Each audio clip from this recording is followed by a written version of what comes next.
Doncs bé, bona tarda a tothom i gràcies per venir. I bueno, falta gent, és que sempre és una mica un enrenou aquí la gent que arriba tard, perquè el timbre sona molt fort i aleshores aquí s'espatlla tot. Per això intentem, però bé, doncs això. Però si no es fa molt tard, no? Bé, pels que no heu estat mai aquí, doncs, bueno, que quasi tothom, bueno, no sé, no, tu no hi havies estat, Bé, doncs això és la sala de l'antic gremi de revenedors de Barcelona, i aquí doncs, és on es fan els actes institucionals, aquest edifici és de l'entitat i bé, arxiu, despatx ho tenim a dalt i això és la sala doncs, representativa i on fem les assemblees i fem els actes i això. No? Bé, normalment aquesta sala no està en aquesta distribució, sinó que és una sala convencional amb els bancs tots mirant cap a la taula de presidència, no? Però avui, doncs, com que no és un tema, no és una conferència, sinó que el que volem doncs, és un tema d'intercanvi d'opinions i que tothom parli, que tothom digui, doncs ho hem muntat d'aquesta manera doncs, perquè tots ens veiem la cara i tots puguem dir i no hi hagi prioritats. No? Bé, de la mecànica de l'acte, no? Acabat aquest acte, doncs intentarem que d'aquí en sortin unes conclusions, el qual es farà un document i es passarà aquest document doncs, perquè per la gent que s'hi vulgui sumar, doncs que s'hi sumi i ho farem circular. Teniu aquí en aquestes carpetes vermelles, teniu les conclusions de l'acte que vam fer anterior en aquest, que doncs, parlava del nomenclàtor. Llavors rebreu per correu, per WhatsApp, rebreu un enllaç que vas a petar amb un formulari en el qual t'hi pots sumar si vols o no. I això serà acumulatiu. Durant aquest any anirem fent actes d'aquest tipus per pensar una mica què ens passa a Barcelona i què volem i què voldríem i com ens agradaria que fos la nostra ciutat. Ara per començar faran una mica una introducció al tema la Mònica Maspó, en Francesc Cavaller i en Josep Maria Boronat. I a partir d'aquí hi ha paraules per tothom i tothom que demani la paraula la té, li passem el micro i entrem en discussió, en debat o el que sigui, o en intercanvi d'opinions. Això aquesta trobada quedarà com totes les que fem, queden enregistrades. Per això el del micro no és perquè no ens sentim ara aquí, sinó perquè quedi enregistrat en el vídeo. Qui vulgui la paraula que ho digui, els micros en tenim 3, ens els anem passant el que estigui més a la vora. Després hi haurà un petit berenar i ja està. Jo només com a introducció del tema volia dir 4 coses que van sortir en un acte que vam fer, no 4 no, 3, que vam fer en un acte no sé quan fa, i són unes dades que em va passar en Xavier Casanev, quan vam fer, em sembla que era una de les xerrades aprofitant el llibre del 2048, que parlàvem del comerç de Barcelona. El 2048 és un llibre que vam presentar l'any passat o l'altre, que van intervenir per allò de la Granja Viadí. Eren 100 persones dient, 100 persones de Barcelona, molt diverses, és a dir, des de l'alcalde i expresidents de la Generalitat, però també un taxista, una conductora d'autobús, una rabina, gent diversa, 100 persones diferents, en el qual els vam preguntar com pensaven que seria la ciutat o que podia ser la ciutat en aquell moment, d'aquí 25 anys, és el 2048. Aprofitant aquestes presentacions vam fer també unes trobades i una d'elles parlàvem del comerç. I en aquest tema va sortir la conversa que van fer el Xavier i la Laura. Va sortir una mica el canvi de què ha passat a la Rambla de Barcelona, que és potser la via més emblemàtica que tenim a la ciutat. I llavors veiem que, és una mica una introducció al tema d'això, veiem que el 1849 la Rambla era un carrer principalment de professionals, en el qual hi havia una gran representació d'advocats, hi havia també botigues d'alimentació, però l'hostaleria no representava ni el 10% del total. 50 anys més tard ens trobem que els advocats i els professionals pràcticament han desaparegut i que la restauració representa ja el 64% del percentatge del que hi ha. No? Clar, el canvi és notable, no? I a partir d'aquest moment ja hi trobem també bancs i diaris, no? O sigui, amb un nombre més o menys important que per ressenyar. 30 anys més tard, o sigui, ja som al 1924, torna a haver-hi un canvi important i que en definitiva és un canvi de model, no? Perquè la restauració baixa, estàvem al 64 i baixa el 17%, i pràcticament està empatat amb bancs i societats recreatives, és a dir, la composició està en tres capítols pràcticament iguals. No? Continuen els diaris, però ja hi trobem doncs, mercats i teatres. No? Bé, això és un petit exemple que vull dir doncs, que les ciutats canvien, no? Que ho continuaran fent, i que potser el que ens volem defensar i el que estem criticant, el que no volem que ens passi, el que volem evitar és aquesta uniformització que estem patint a tota Europa de les ciutats en què són un clònic una de l'altra i totes són iguals. No? Això és un apunt a part d'altres coses, no? Però el que està clar és que almenys que les ciutats han canviat, canvien i que seguiran canviant, perquè contra això no hi podem fer res. No? A partir d'aquí la meva introducció, torno a repetir moltes gràcies per venir i no sé qui comença de vosaltres, en Francesc.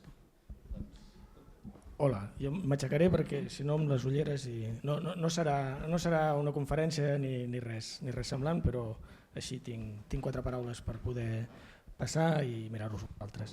El primer que volíem plantejar són el timbre molt fort. És que la preocupació per aquesta uniformització i aquesta pèrdua d'identitat de part del comerç de Barcelona ve molt lligada a la idea, aquesta idea progressiva d'incorporar aquests elements dels comerços com a paisatge urbà dins de la categoria de patrimoni. O sigui, els conceptes de patrimoni han anat evolucionant al llarg de la història i sempre es diu el mateix, no? És a dir, ningú no posa en dubte que les grans construccions, les esglésies, els castells, etc., tinguin una protecció perquè consideren que formen part del llegat històric del nostre poble, però a mesura que hem anat tenint més consciències, hem anat introduint d'altres elements que fins fa poc no es consideraven patrimoni i ara estan. Poso com a exemple, paral·lelisme, per exemple, una cosa com seria el patrimoni industrial. El patrimoni industrial que fa 30-40 anys en aquest país no es considerava. De fet, el primer catàleg de fàbriques de Barcelona era justament per enderrocar-les per la construcció de la Vila Olímpica, i ara ja comença a haver-hi, això va ser l'any 87, i el 2004 en canvi ja es va fer un pla especial de protecció del patrimoni del Poble Nou. Per tant, aquesta consciència de que aquest paisatge urbà dels comerços, que en aquesta ciutat hem acabat de dir-li entre singulars i emblemàtics, i finalment hi ha hagut més consens amb emblemàtics, és una cosa que ja ve una miqueta de lluny, tan lluny com el 2014, que ja han passat ja 11 anys, no? Que es va prendre la primera mesura en veure aquesta degradació i aquesta paulatina desaparició d'aquest tipus de comerços. Es va prendre la primera mesura de suspensió de llicències per fer un estudi per veure com es podrien protegir per evitar la pèrdua d'aquests comerços. Les dates són aquestes, el 2015 es va fer un estudi que hi havia l'arquitecte Grau Moner, la Glòria Bassegoda i jo mateix, que per això estic ara, m'han passat el micro. I això va acabar amb un pla especial de protecció dels establiments emblemàtics. Aquest era el moment inicial de la conscienciació de que s'estava passant això i que calia prendre això. Doncs es va aprovar amb 3 categories, que eren els establiments de gran interès, els establiments d'interès i els establiments d'interès paisatgístic. Amb un total de, en alguns llocs he vist 209, uns altres 211, va més o menys per aquí.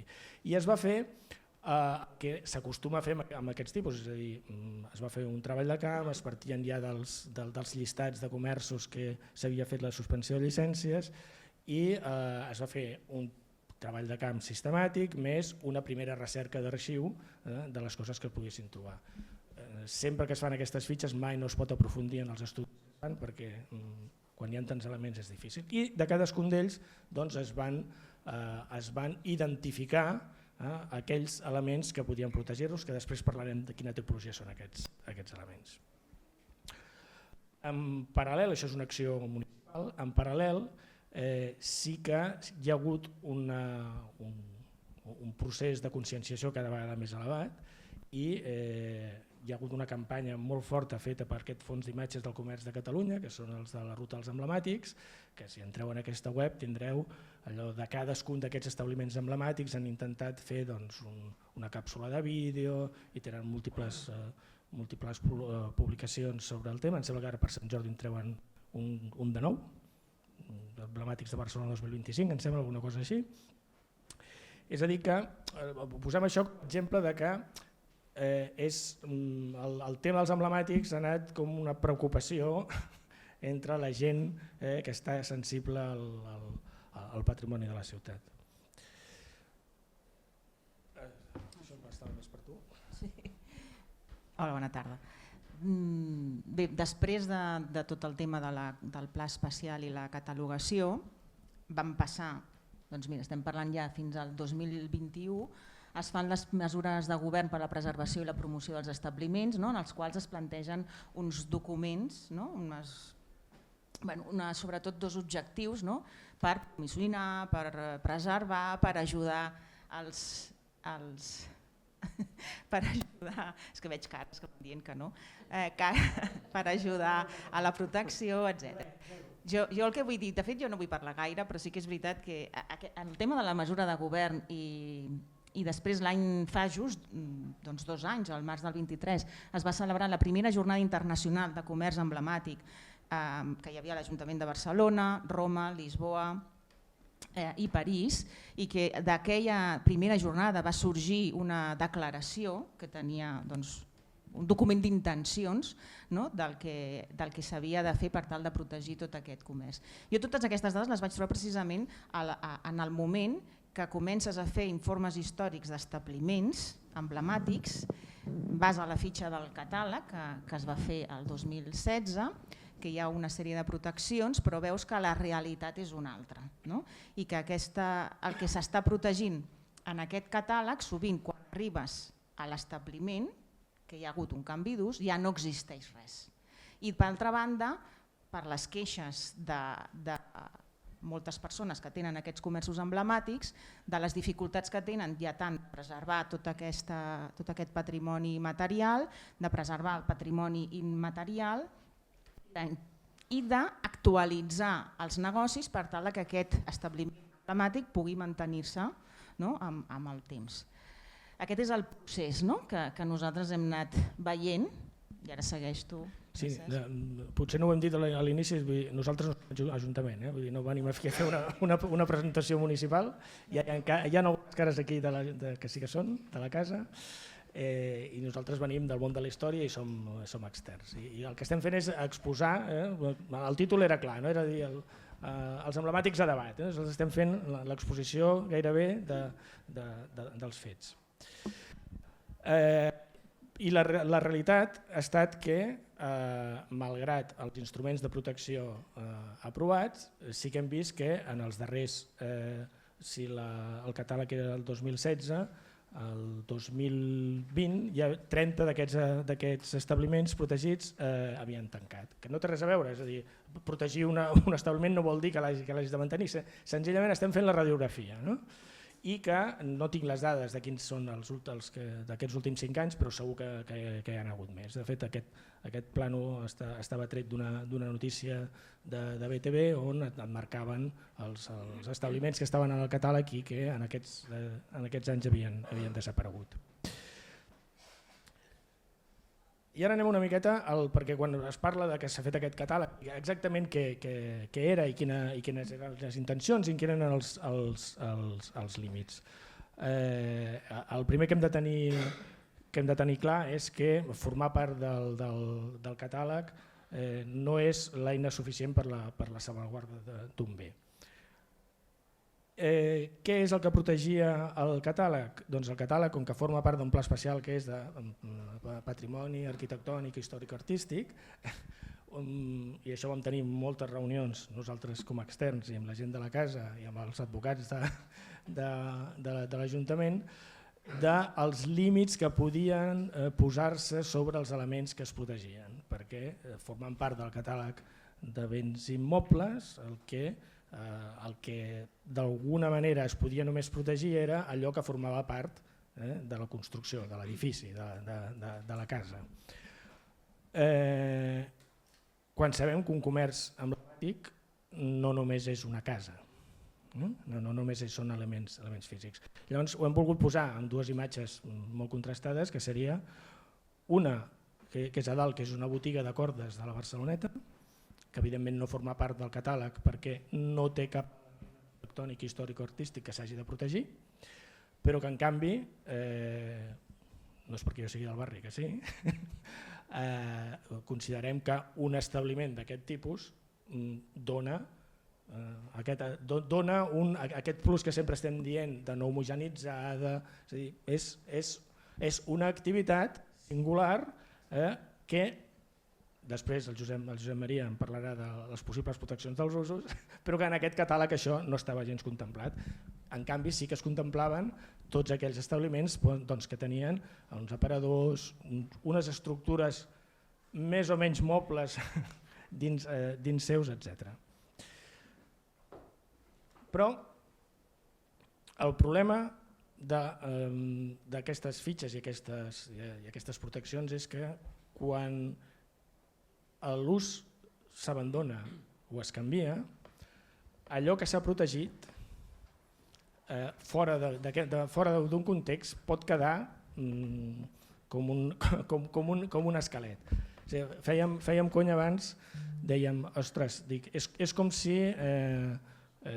si amb la mort d'un emblemàtic, ara ens posem metafísics, és a dir, per una banda tens el cos i per l'altra pots tenir l'ànima. És a dir, si l'ànima ha desaparegut, el de les cordes, pobret, no té ni cos, és només l'ànima. Però en un establiment d'aquests tipus que ha desaparegut allò que el feia singular d'ús,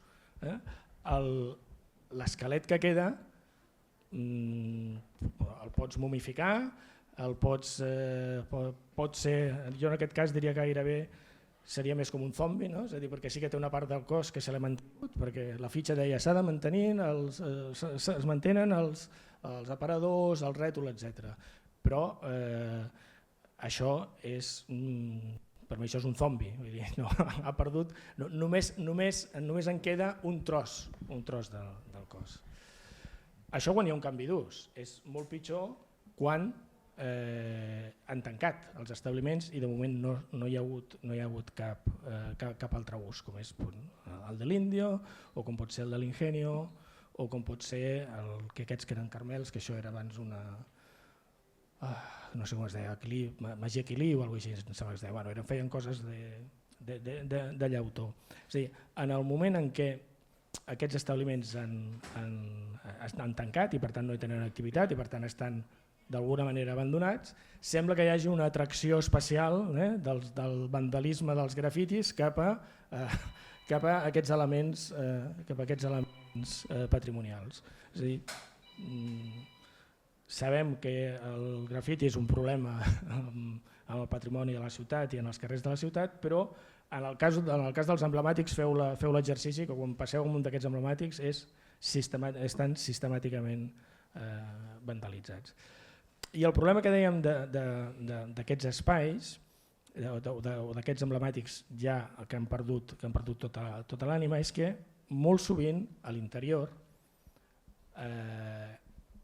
el darrer propietari s'ha endut tot el que ell considerava que era seu i que per tant quan tu entres a dins, posem el cas de l'Ingenio que ara hi ha algú i jo mateix que hi hem entrat, doncs, home, l'Ingenio per la imatge col·lectiva de la ciutat és una cosa molt emblemàtica, doncs, les lletres del Brossa, no sé què, els gegants, els capgrossos, i per tant tenim una imatge molt nostrada d'això, però si passes la primera crugia on sí que s'han mantingut uns aparadors, la resta és un local molt ampli, molt buit i bastant destartalat, que ara s'arreglarà.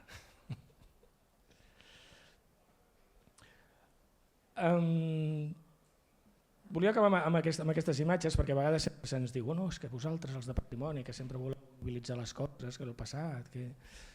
I us poso un exemple que tenim aquí molt proper, que és el del Gran Cafè, per veure que canvis d'ús en establiments que tenen elements patrimonials que nosaltres ara reconeixem amb un valor i que abans no, abans tots els aparadors els feien així i era normal que els aparadors fossin així,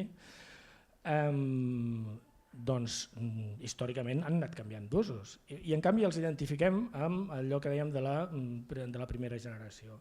La majoria de nosaltres, potser el Gran Cafè l'identifica amb el Gran Cafè, amb aquell restaurant, amb aquella escala que hi havia de fusta, aquella entrada, aquells aparadors, aquells biombos, aquestes lletres modernistes. Però clar, això es va fer als anys 84. Sobre una botiga, que aquí hem posat les fotografies, que era de màquines de cosir i de bicicletes.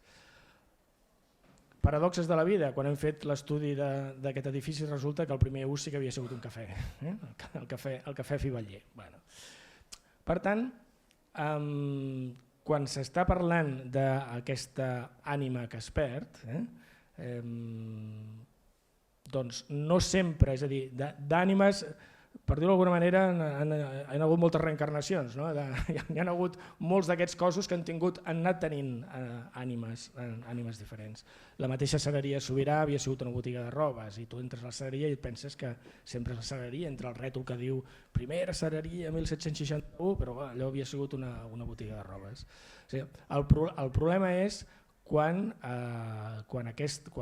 aquesta ànima nova, si és que arriba, doncs desvirtua tots els elements físics que s'han pogut preservar. I aquí és quan parlem l'exemple que hem vist del Musical Emporium amb una casa de canvi o les carcasses de mòbil, o perquè no sembli que no siguéssim globalitzadors i només penséssim en allò, doncs també els caganers o els torrons Vicenç, que acaben també uniformant, agafant una estètica determinada que no se diu en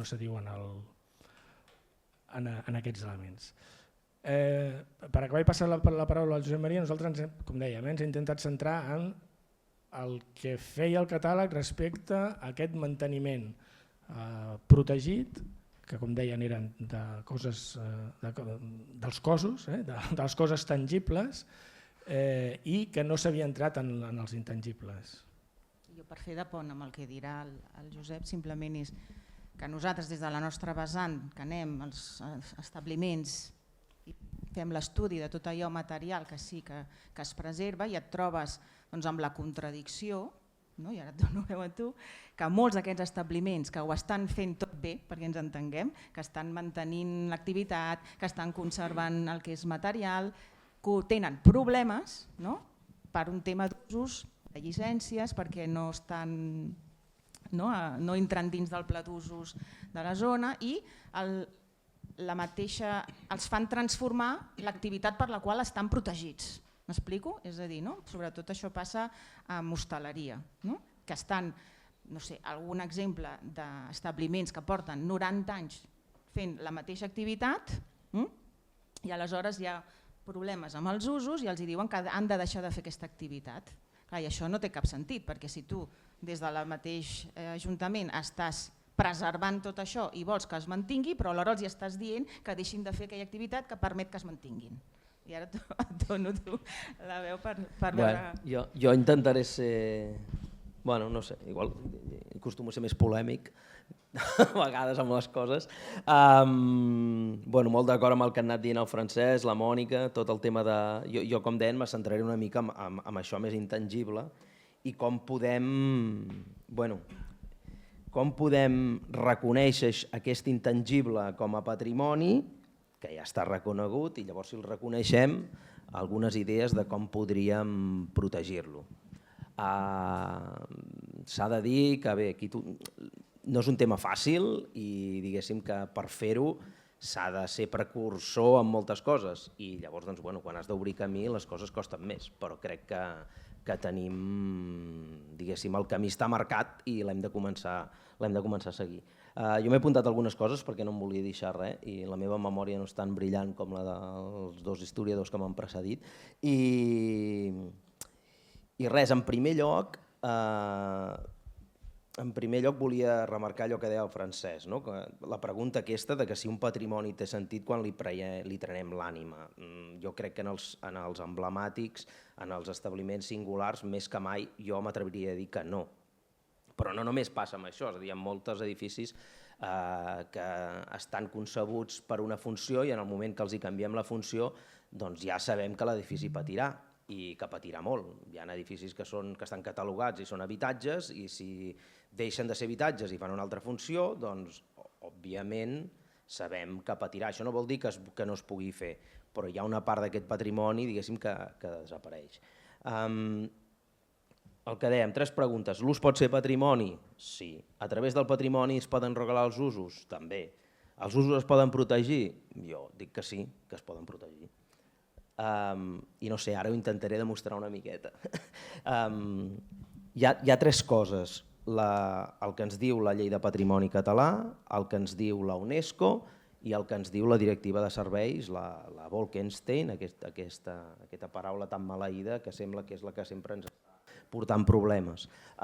Primer, en la Llei de Patrimoni Cultural Català, la vigent, ja ens parla de que hi ha uns entorns de protecció d'un bé. En aquests entorns de protecció, mitjançant aquests entorns de protecció, s'han pogut regular usos d'algunes coses. Per exemple, s'ha pogut regular l'ús de l'espai públic, perquè si tens un entorn de protecció d'un bé i el que passa en aquell espai públic et fa que no puguis contemplar el bé com toca, doncs pots arribar a fer coses com treure terrasses al voltant de la Sagrada Família. I això s'ha fet. És a dir, a través del patrimoni podem regular alguns usos. Si és la mateixa llei de patrimoni parla de que els vecins ja reconeixen que hi ha uns usos que són incompatibles o que poden ser incompatibles amb la preservació d'aquell bé. És a dir, ja t'està dient, hi ha uns usos que es poden donar aquí que no poden ser bons per preservar aquest bé. Després també parla dels deures de conservació i en els deures de conservació també et diu que s'ha de comunicar en els béns que són integrants del patrimoni català, que bàsicament són els vecins i els vecils, és a dir, si hi ha un canvi d'ús, s'ha de comunicar a l'administració competent. Llavors una altra cosa és com es fan aquests canvis d'usos, perquè a vegades són canvis d'usos que no canvien ni la llicència ni canvien res, s'ha canviat d'ús i ningú sap que s'ha canviat d'ús. Però en principi, si estan dintre del catàleg, s'haurien de comunicar.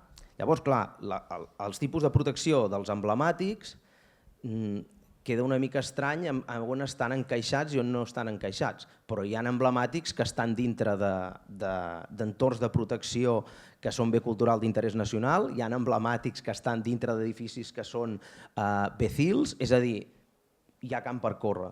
Després, això que dèiem, el deure de preservació i manteniment també et diu que l'ús al que es destinin aquests béns han de garantir-ne sempre la conservació. És a dir, continua insistint. Amb el tema de l'autorització de canvis d'usos, els canvis d'usos han de ser autoritzats pel Departament de Cultura amb una prèvia informe de l'Ajuntament i prèvia concessió de llicència municipal. És a dir, ens està parlant, tot el rato està repetint que aquests usos són importants.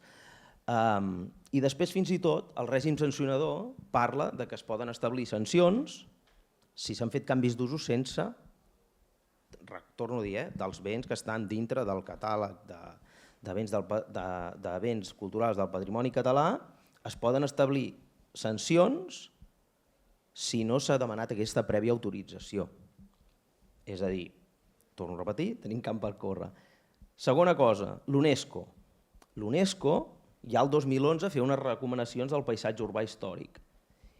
I aquí, en el paisatge urbà històric, l'UNESCO ja et parla d'usos del sòl, de regulació d'usos, que un paisatge històric no només és allò físic, sinó que són tot el teixit, parla de teixit comercial, parla de medi ambient, parla de patrimoni social, és a dir, té una visió àmplia de tot el que és el patrimoni. És a dir, ja t'està reconeixent que no només allò físic té un valor, és a dir, el màxim organisme internacional en aquest sentit ja t'està reconeixent que tot allò té un valor. I llavors parlàvem de la Bolkestein, que és la directiva de serveis europea que regula el lliure mercat.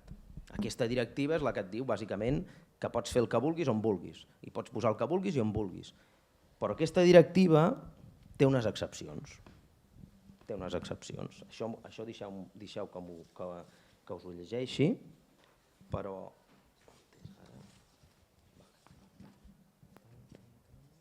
Sí.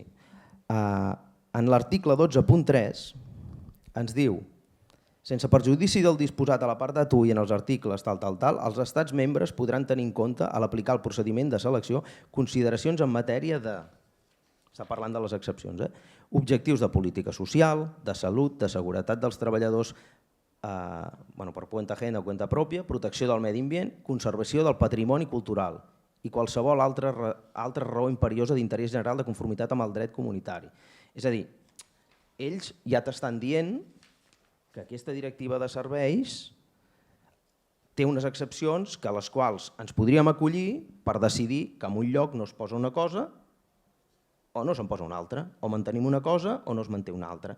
I de fet, alguna d'aquestes excepcions ja es fa servir a l'hora que es redacten els plans d'usos, perquè hi ha unes memòries d'impacte social en els quals, segons l'impacte negatiu que pot tenir o no pot tenir una cosa, regules uns usos o no els regules.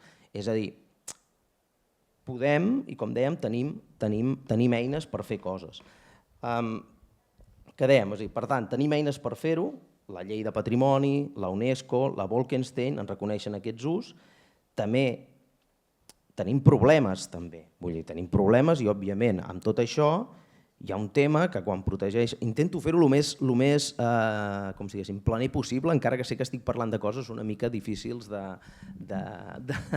d'explicar, però, per exemple, sabem que hi ha un problema que quan tu protegeixes, si tu haguessis de protegir una cosa, una única cosa, un únic establiment, i d'allí diguessis que aquest establiment només pot fer aquell ús, hi ha una cosa que es diu la vinculació singular, que llavors, òbviament, l'administració podria tenir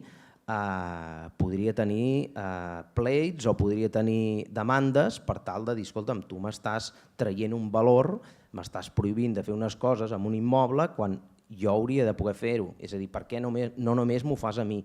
Quan és una vinculació singular, sí que òbviament pot tenir l'administració, pot ser que hagi d'indemnitzar amb aquell, però què passa?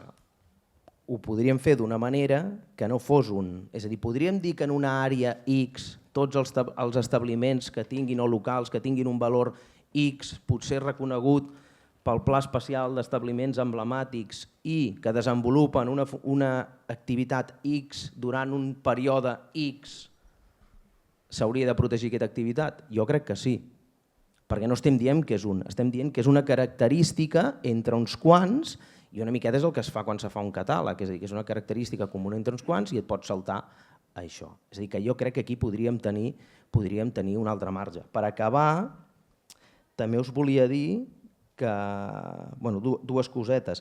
Ja s'ha regulat l'ús d'alguna cosa a Catalunya. Una cosa que sembla una mica estranya, però a mi m'agrada posar-ho com a exemple. La Patum de Berga es va protegir es va protegir la festa de la Patum, però no només es va protegir la festa de la Patum, es va protegir que es fes a la plaça de la Patum de Berga. És a dir, aquella plaça té una protecció d'un ús que saps que s'ha de fer allí, és a dir, i aquí ja s'ha obert camí. El que passa que a vegades ens costa, però si intentem extrapolar i canviar la plaça per un establiment o aquell espai per un altre i la festa per una activitat, és a dir, veiem que no estem tan lluny. I per acabar també dir-vos que tenim aquestes lleis, però dintre de poc, ara això ho sap el Josep Maria, ho sap bé, és a dir, d'aquí pocs mesos s'aprovarà o s'ha d'aprovar la llei de patrimoni immaterial. I aquí s'haurien de poder introduir articles que permetin obrir un paraigües perquè les administracions locals que creguin convenient puguin protegir aquests usos. Però no només això, també s'està redactant la Llei de Patrimoni Cultural Català, la nova, que suposo que en un parell d'anys han començat els processos, ja s'ha fet el procés participatiu i suposo que en un parell d'anys això també estarà en marxa ja. Ostres, hauríem de poder també entrar un articulat suficient perquè pugui donar un paraigües que reconeixi l'ús, pròpiament l'ús, si no es reconeix prou ara que quedi més explícit, perquè es puguin protegir, perquè al final ens hi va les ciutats, els nostres barris, no només els establiments, és tot, perquè ara són els establiments, però després seran altres coses. I a veure, l'ús, com dèiem, crec que tots, la ciutadania ja ho té clar, que allò té un valor, perquè només si veiem el que passa quan tanca un establiment d'aquesta mena, veiem el que ha passat, per exemple ho hem vist aquí amb la llibreria Sant Jordi, quan va tancar el moviment que hi va haver i tots són penes quan se tanquen, és a dir, la gent ja li ha atorgat un valor, ara falta que ens atrevim a protegir-lo. I ja està, jo obro la paraula, entenc, Francesc, obro la paraula, qui vulgui parlar, qui vulgui dir alguna cosa, doncs endavant. Sí. Espera, que et passo. Bueno, el que has explicat té una coherència, diguéssim, les administracions quan marquen un programa legislatiu o de cura davant de cert patrimoni o certa entitat, han de tenir una coherència. No pot ser que un, diguéssim, es contesti o faci al revés de l'altre. Vull dir que més o menys ens has anat llegint que totes les diferents escales de la legislació d'aquest entorn hi ha una coherència amb què és possible tot això. La meva pregunta és, han prevaricat aleshores les institucions al no defensar-ho? Home, jo crec que no. No? No, home, a veure, jo crec que no, el que passa que... No, perquè això hauria de ser una... No, a veure, jo amb això... A veure, prevaricar, són paraules molt grans. No, a veure, jo el que he volgut dir una mica és dir, tenim eines per fer les coses. Òbviament, deixa'm acabar, és a dir, les eines, és a dir, ja ho sé que com ho explico pot semblar tot molt clar i molt fàcil, no ho és, jo en soc conscient, és a dir, quan has de fer un pas en aquest món és difícil i a més també hem de veure qui tenim a l'altre cantó. Diguéssim, no, ja ho sé, però vull dir... El bé públic. Sí. No. De què serveixen totes aquestes... Sí, no, jo vull dir que les legislacions... És a dir, el tema de la protecció del patrimoni, jo crec que anem avançant, falta aquest pas, i crec que el podem fer, i ara jo també tinc l'esperança que crec que amb la nova llei, amb les noves lleis, es pugui crear un paraigües més clar, més ampli, perquè no hi hagi cap mena de dubte. Jo el que he dit, és a dir, tot això que us he dit, la UNESCO són unes recomanacions. La llei de patrimoni ho va posant, però tampoc ho posa amb tota la força que ho hauria de posar. Llavors, clar, el tema és aquest, de dir... Ja hi som. És allò de dir, bueno, clar, és això que s'ha de... No, però és això que és dir... Bueno, jo crec que s'ha de ser valent i fer aquest pas, perquè la societat ho necessita i la ciutat ho necessita. Però és una llàstima que quan, diguéssim, tot va amb el dades i pel pedregar, hagi de ser la societat civil que es posi al davant de tot això per defensar el bé comú, que resulta que paguem uns senyors perquè ens el defensin cada dia. No, ja ho sé que no cal que em contesteu això, però vull dir-ho, ho sento. Deixeu-me aquesta... Jo només deixa'm dir-te una cosa, és a dir, jo crec que hem de tenir una cosa clara, el patrimoni no és patrimoni perquè ho posi un paper. No, però... És a dir, el patrimoni pot estar catalogat o no pot estar catalogat. És a dir, el patrimoni final li atorgarà el valor si la gent creu que allò és patrimoni i té un valor, si allò la gent creu que té un valor, acabarà sent patrimoni. Molt bé, tot això cal explicar-ho i cal difondre-ho i cal fer pedagogia. Però deixa'm una mica... Era la cara que abans han dit, quina cara feu quan diu que hi ha ajudes d'això. Bueno, és que és una... Bueno, ja està. Deixeu-me i moltes gràcies. Jo no defenso ningú, la cosa era d'explicar. A veure, ens sentiu? Bé, nosaltres vam promoure l'associació d'establiments Disculpeu un emblemàtics. moment, us faria res presentar-vos quan... Ah, sí. Gràcies. Em dic Jordi Espuny, sóc el marit de la Mercè de la Granja Viader. Gràcies. Jo soc Josep Maria Roig, president de l'Associació d'Establiments Emblemàtics. Nosaltres vam promoure l'associació arrel d'un llibre que va fer l'Ajuntament que es deia Guapos per sempre. Ens vam dedicar a visitar tots els establiments que volien participar a l'associació. I això vam fundar l'associació el 2011, al gener del 2011. Des de llavors, que arrel de que els del PP van presentar la iniciativa a l'Ajuntament, es va crear la Comissió Tècnica d'Establiments Emblemàtics Singulars. Tot aquest estudi que dieu de les botigues aquestes que es va fer de les 200 i pico botigues, s'ha obviat la història de les botigues. I llavors què passa? A veure, què té importància una cadira, una registradora o l'activitat que es desenvolupa a la botiga? Perquè a mi a casa meva, que portem 156, se'ns ve a buscar per alguna cosa que fem, no perquè hi hagi una nevera o un no sé què.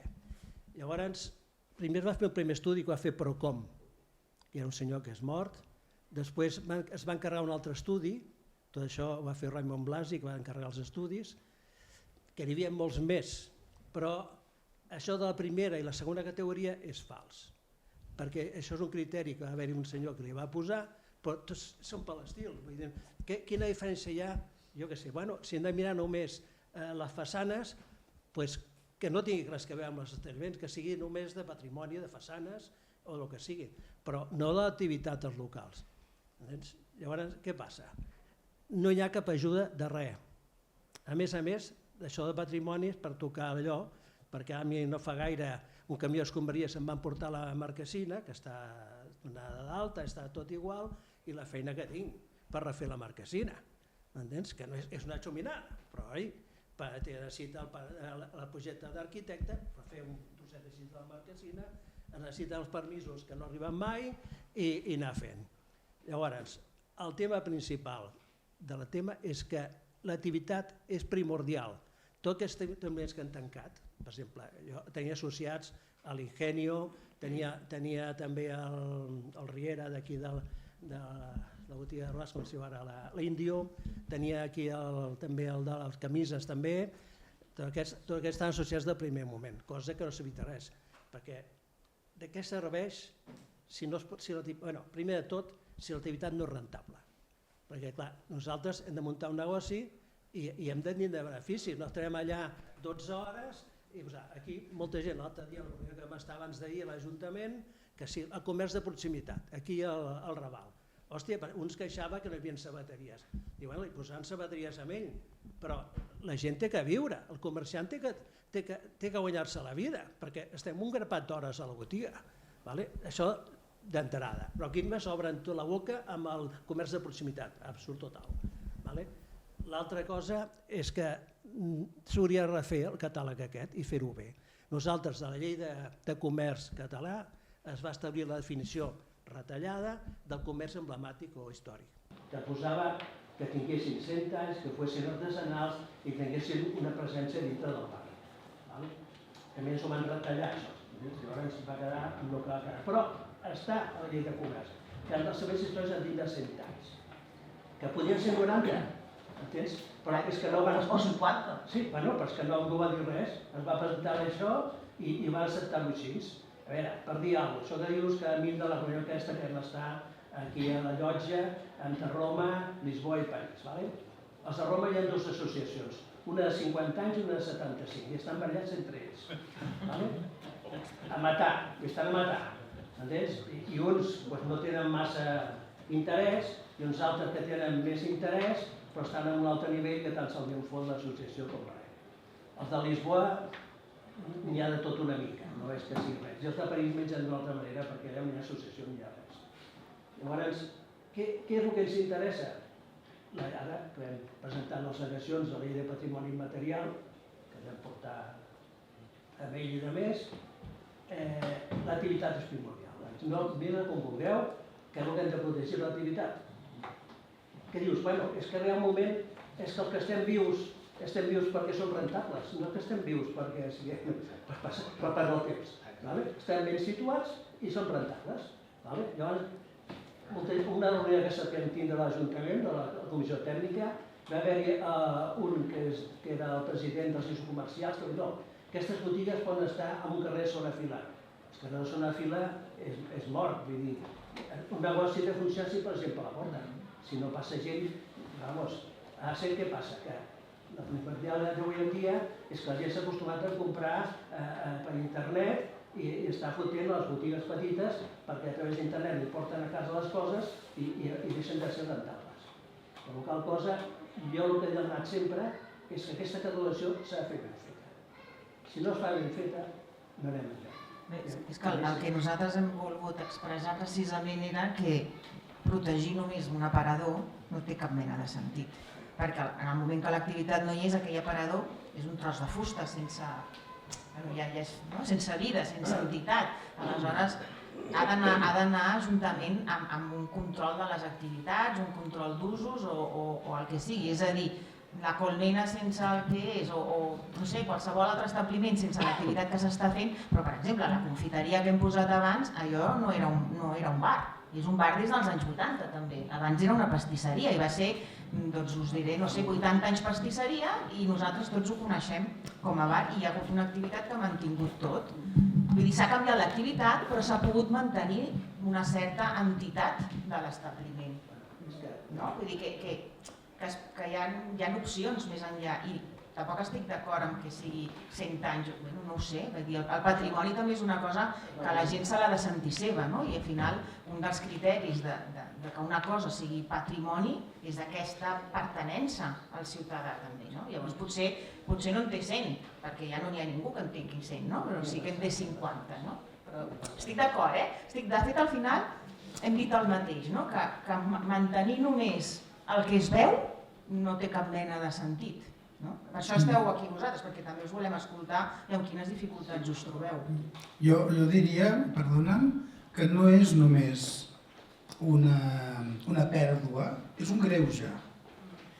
Tu veus en la fotografia aquella que ens has passat abans que allò era una casa que venien instruments de música i ara és una casa de canvis. Però, a veure, quin sentit té de guardar el cartell original?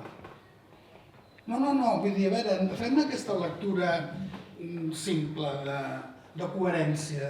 Bueno, no sé, ja està. Jo avui veieu que vinc de fora i m'ha tocat el sol i estic... En el cas aquí que parla de l'Empòrium, es va donar el cas que, no me'n recordo com seia el propietari, que no té associat, que ell no es volia jubilar. Però se li va acabar el contracte de lloguer el 2014 i quan que era una societat va tindre que tancar, el van liquidar. Però en aquest cas, Raimon Blasi es va posar a dir que aquest senyor plegava perquè jubilava. I a mi em va vindre a ensenyar... Perdona, fica't el micro més a prop, sisplau. Va vindre a ensenyar que estava pagant els autònoms i que ell no es volia jubilar. El que passa és que li va acabar el contracte i els van esbandir sense cap ajuda de res. I això, després, aquí hi havia la Filatèlia Monge, la que és aquí, ho vam portar als tribunals. Anava en contra de l'Ajuntament i contra el propietari. Aquí el cas que el jutge ens va demanar 2 milions d'euros per continuar amb la demanda, cosa que qui tenia que fotre els 2 milions d'euros per continuar la demanda. És que, què dius? En base de què? Jo que sé, els jutges que són així, però... A veure, el tema és que es vam presentar a l'Ajuntament i van votar a favor els de PP i de Convergència, els altres estaven en contra de que se presqués la botiga aquesta, perquè era l'única botiga a Barcelona que tenia tot el mobiliari modernista, des de panys, les tulipes, tenia tot perfecte, i va desaparèixer. A més, amb INRI, que no hi havia res catalogat. Estava com de màxim interès, que era una botiga de màxim interès i va desaparèixer també. Quan ja no hi quedava res, i després d'arrossegar-se per aquí, per la Generalitat, ens va vindre un paper conforme que havien catalogat els mobles, quan no hi havia res, sobre tallar l'aparador i tal i qual. Llavors, de què ens serveix tot això? Si no hi ha un interès polític, la cosa és que no hi ha un interès polític. i no hi ha més. I bueno, nosaltres, vull dir, seguirem intentant-ho, portem 14 anys, no sé el que em quedarà a mi de vida, però espero aguantar una mica més i a veure si hi ha sort que vegi un dia que es protegeix l'activitat dels locals i que puguin continuar els que estan vius en aquest moment. Bueno, no sé. Pues ara sí. Bueno, jo sóc la Lourdes Mateo, actualment sóc la responsable del Departament de Patrimoni Arquitectònic, Històric Artístic de l'Ajuntament de Barcelona i en l'any 16, quan es va aprovar el Pla Especial, no ho era en aquell moment, però sí que vaig participar activament en la redacció del Pla Especial. A mi m'agradaria reflexionar al voltant tant d'algunes coses que ha comentat el Francesc i la Mònica, també dels comentaris en relació a les normatives existents que ha comentat el Josep Maria i fer una aclaració del que significa o una de les finalitats que ha de tenir molt clara el treball a l'administració pública, especialment municipal, que és la que toca el punt, diguéssim, el gra més petit de l'administració i per tant és el que toca més directament al ciutadà. En relació a les normatives que comentava el Josep Maria, la llei de patrimoni que se suposa que aviat canviarà, la llei 993, és una llei marc que li va mancar també un desenvolupament en determinats temes i per tant concreció. Respecte a les normatives de la UNESCO són una pura recomanació i una declaració de principis, però penseu que ni tan sols aquells edificis que tenim com a patrimoni mundial de la UNESCO, nosaltres tenim, o la Generalitat en aquest cas, que són veïns, tenen la competència plena en quant a les actuacions i en quant a les decisions d'aquestes actuacions i intervencions en els edificis. La UNESCO no participa en res. És com jo sempre dic que és com una medalla que guanya l'edifici en qüestió, però no té cap competència per decidir què s'ha de fer en aquest edifici. I després tenim un desenvolupament més, que són les normatives municipals, que entre ells el pla especial que vam desenvolupar al 16, un pla que va venir motivat per un interès ciutadà molt important. Recordo una repercussió a premsa molt i molt significativa. Era un moment que també estava canviant, acabava la moratòria de la llei d'arrendaments urbans i per tant hi havia una pujada en ciernes de molts lloguers. Va ser una situació força complicada. A l'hora de treballar un pla especial hem de tenir en compte un concepte bàsic, que és la seguretat jurídica. La seguretat jurídica en les nostres actuacions és bàsica, perquè si no podem defensar davant un jutge, i us asseguro que n'hi ha moltes demandes, que el pla està ben fet, el tomben, senzillament, i per tant hem de tornar a la casilla de sortida. El patrimoni ha evolucionat, però no només la concepció del patrimoni, ha evolucionat la manera que tenim d'explicar-ho i com redactem els plans. I actualment estem treballant en una manera molt més rigorosa i molt més segura d'explicar què és el que s'ha de protegir en un determinat edifici. Perquè quan la forma d'explicar-ho és excessivament genèrica, el que passa és que és massa interpretativa. I aquí apareixen totes les demandes, que us asseguro que n'hi ha, i moltes, i a les que, lògicament, hem de respondre. Quan es va fer el pla del 16, vam plantejar de quina manera podíem abordar la protecció d'aquests comerços. Una era abordar el que era la realitat física i una altra intentar, que també ho vam plantejar i ho vam analitzar, estudiar com es podien emparar els usos. Per seguir aquest concepte que he comentat de la seguretat jurídica, vam encarregar diversos estudis a diversos equips d'advocats externs i també del propi Ajuntament i van coincidir que amb la normativa existent era impossible protegir els usos. Per tant, l'única via que en aquell moment vam tenir és protegir la realitat física. Però encara més concreta, no la realitat física de l'interior de la botiga, sinó la realitat física que estava, diguéssim, que pertanyia d'alguna manera a l'edifici.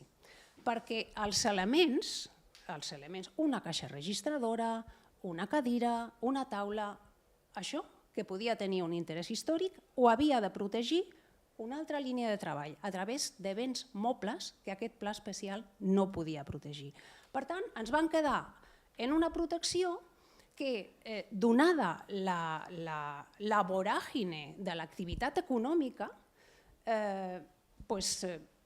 evidentment, quan es produeix una substitució, no és el mateix veure una llibreria amb els seus llibres que deixar únicament els prestatges buits sense els llibres.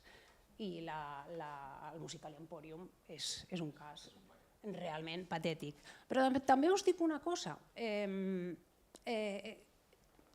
protegir-los, hi ha alguns de vosaltres, comerciants, que teniu interès en poder mantenir aquesta botiga, però n'hi ha que no. I jo recordo un cas, i no diré qui, que volia defensar i va lluitar molt, en teoria, per la seva botiga fins que li van oferir una oferta econòmica tan tremenda, tan brutal, que diguéssim que la seva família, els seus orígens, tot el que defensava va passar a segon pla. Perquè clar, si tu reps 30.000 euros cada mes en un lloguer, Déu-n'hi-do, hi ha lloguets d'aquest tipus a la ciutat.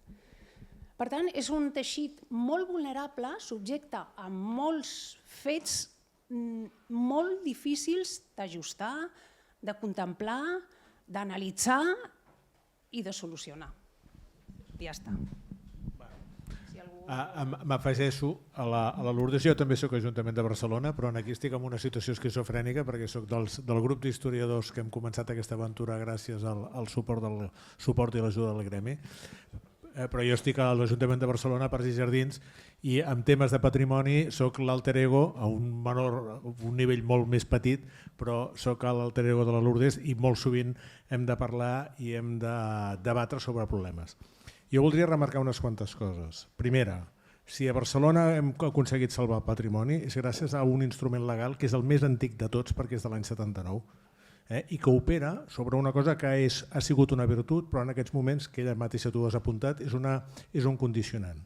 Operem exclusivament sobre l'entorn arquitectònic i quan estem parlant d'usos, quan estem parlant de patrimoni immaterial, quan estem parlant de patrimoni moble, aquí no hi podem intervenir perquè senzillament l'instrument no ens dona.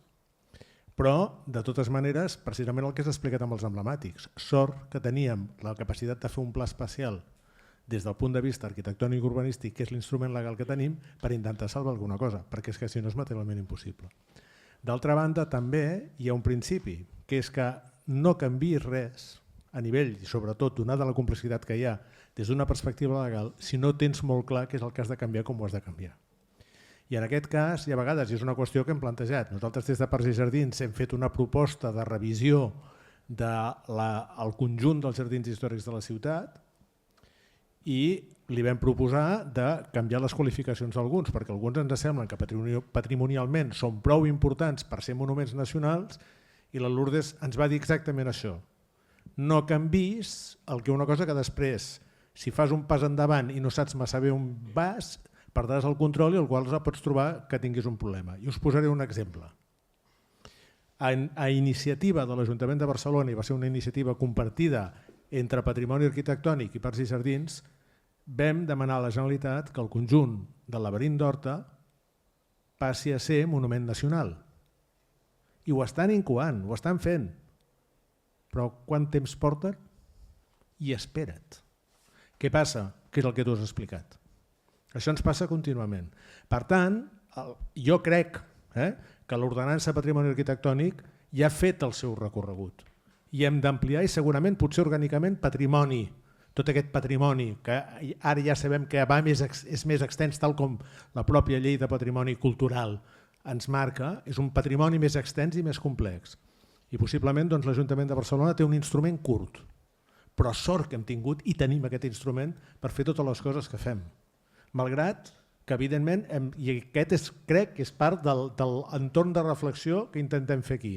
És a dir, escolta'm, hi ha coses que no ens funcionen i d'acord, entre tots, escoltant a tothom, hauríem de pensar quines vies de solució per construir aquestes coses. Però mentrestant, i amb això sí que em manifesto directament conservador, no toquem allò que tenim que com a mínim ens permet, permeteu-me l'expressió que no sonarà massa bé, salvar els trastos, encara que ens generi insatisfacció.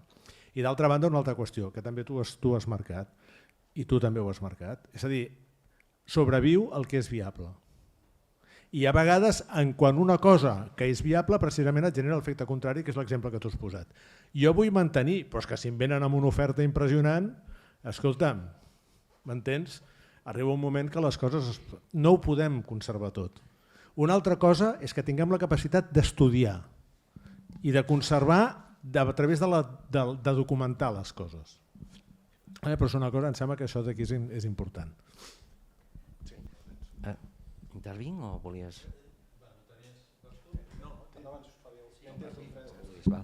Soc Josep Xuriguer i formo part de Barcelona Comerç.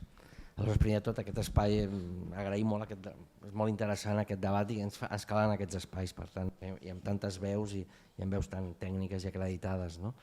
Jo estic molt d'acord amb la qüestió de protegir també les activitats, i al final el comerç és una cosa tan sensible que reflecteix moltes altres dificultats del mercat immobiliari, dels nostres joves, el relleu generacional. Quan parlem d'activitats parlem d'oficis, la crisi dels oficis, per tant és molt polièdric això, hi ha molts elements. La qüestió patrimonial, arquitectònica, s'ha fet molta feina i s'han expressat també al marc legislatiu, però jo crec que també que el moviment associatiu i el moviment ciutadà, ampliar aquesta consciència per poder fer la pressió sobre aquests canvis legislatius, i jo crec que és una peça molt important. La política en el sentit més noble de polis, de la gent mobilitzada, les entitats, etc. Nosaltres, l'any 23 es va celebrar aquesta xarxa europea tan destacada. Nosaltres de Barcelona Comerç hem estat al Parlament Europeu també, i creant, per exemple, la capital europea del comerç de proximitat. Estem ara lluitant perquè l'any 26 Barcelona pugui ser la primera capital europea. I la qüestió dels comerços emblemàtics és un dels indicadors, dels sensors de la vitalitat, de la identitat, de la carcassa, diguéssim, del continent, però també de l'ànima. Té molt a veure també amb els nostres joves, amb els nostres oficis, amb els preus. Sí que lògicament hi ha una llei d'oferta i demanda i potser algun comerciant s'aprofita aquests casos, però també hi ha un índex de mortalitat dels comerços molt elevada per uns lloguers que no es poden pagar i que ha de passar a l'àmbit del comerç emblemàtic. Segurament si protegim lloguers o el mercat immobiliari en l'habitatge, també per protegir aquestes activitats necessitem també protegir o regular el mercat immobiliari pels locals. Bé, en definitiva, només aportar aquest element, la importància del moviment associatiu, de fer tota la pressió perquè aquests parlaments vagin legislant. Segurament la UNESCO té un paper de recomanació, però s'ha de crear tota aquesta consciència a nivell internacional. La directiva Bolkestein al final és una peça central i jo crec que el sistema comercial és complex, hi ha grans operadors globals que tenen molt de poder i legions d'advocats del Parlament Europeu, però crec que el associatiu comercial hem d'estar al Parlament Europeu per aquest article 12.3 que apuntaves, per intentar fer el màxim forat possible, perquè ens estem jugant la identitat dels nostres barris, de les nostres ciutats i també el futur dels nostres joves, dels nostres oficis i el bon pa i la bona xarcuteria i tots aquests elements que formen part de la nostra identitat. Per tant, hi ha un element arquitectònic, l'any que ve Barcelona també serà capital mundial de l'arquitectura i segurament al final el comerç és l'espai d'intersecció entre la via pública i els edificis privats, per tant són espais de política concurrència. Estem jugant tot això i per tant totes aquestes àgores de debat partint d'aquesta casa hem d'alimentar-ho. Gràcies. Bona tarda a tots i totes. Jo sóc el Jordi Raboso, sóc el gerent de paisatge urbà de l'Ajuntament de Barcelona. M'he incorporat recentment, fa pocs mesos que hi soc, i el meu paper aquí avui havia de ser molt d'oient, però no volia no intervenir per fer una petita reflexió sobre la complexitat d'aquest debat, perquè té moltes capes. N'hi ha una que és la que heu tractat majoritàriament, que és molt urbanística. És molt de normatives, és molt de lleis, és molt de plans especials, de plans d'usos. Josep Maria ha esmentat els plans d'usos, que és una eina molt complexa perquè quan la vols treballar no et deixa protegir res preventivament. T'ho deixa protegir tot correctivament quan les coses ja han passat. Hi ha una segona capa que s'ha tractat poc, que em sorprèn que no es profunditzi, que és el tema dels inventaris.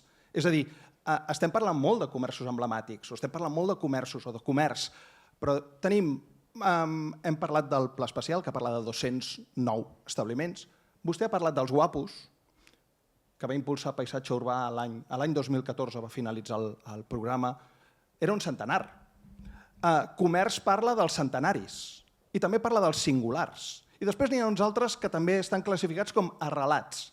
És a dir, tenim una diversitat de qualificacions i reconeixements als comerços de la ciutat, però no tenim un inventari comú, i uns són arrelats però no són guapos, alguns són emblemàtics però no són singulars. I doncs hi ha una primera part de l'exercici que hauria de ser posar en comú què és cada un d'ells, perquè estem parlant de l'arquitectura del contenidor, de l'activitat, el contingut, de la longevitat, és a dir, hi ha comerços que poden ser molt emblemàtics i tenen 50 anys i alguns que no ho són que en tenen 100. Hi ha carnisseries que han passat d'avis a pares i de pares a fills que no tenen cap interès ni com a contenidor, però és la carnisseria de tota la vida del barri. És emblemàtic? No ho és? Què és? I finalment un tema d'ànima, d'esperit. És a dir, els intangibles que heu esmentat vosaltres. Com s'avalua un intangible? Com una normativa escrita, aprovada en un Parlament Europeu, defineix què és intangible. I després n'hi ha una última, que no per fet de ser l'última és menys important, que l'ha esmentat també vostè, que és una activitat econòmica. I com a activitat econòmica només té sentit si permet viure d'ella. Si no, aquella activitat econòmica haurà de tancar i n'haurà d'arribar un darrere. Doncs aquesta complexitat del debat per mi és molt enriquidora, insisteixo, venir a escoltar, i em fa veure que hi ha moltes posicions i moltes formes d'entendre-ho i que cal analitzar cada una de les capes en si mateixa i després en el seu conjunt. Simplement volia fer aquesta reflexió per posar en valor aquest debat que s'està fent aquí i també agrair que m'hagin convidat a poder escoltar les experiències de les persones que més en saben d'aquests temes a la ciutat. Sí. Mònica.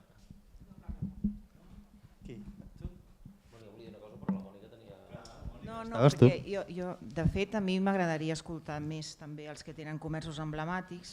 A mi m'ha agradat molt la intervenció que tu has fet, però és que sempre ens quedem amb això, amb que és una complexitat, i ens quedem aquí. I la gent que té comerços emblemàtics requereix de solucions, no? Aleshores, clar, jo que tinc contacte amb ells perquè estic fent els informes i els escolto, no? I clar, què em diuen a mi? Bueno, jo no soc de l'Ajuntament ni res, no? Però què et reclamen? Home, és que no m'ajuden, és que no tinc suport, és que volen que faci això.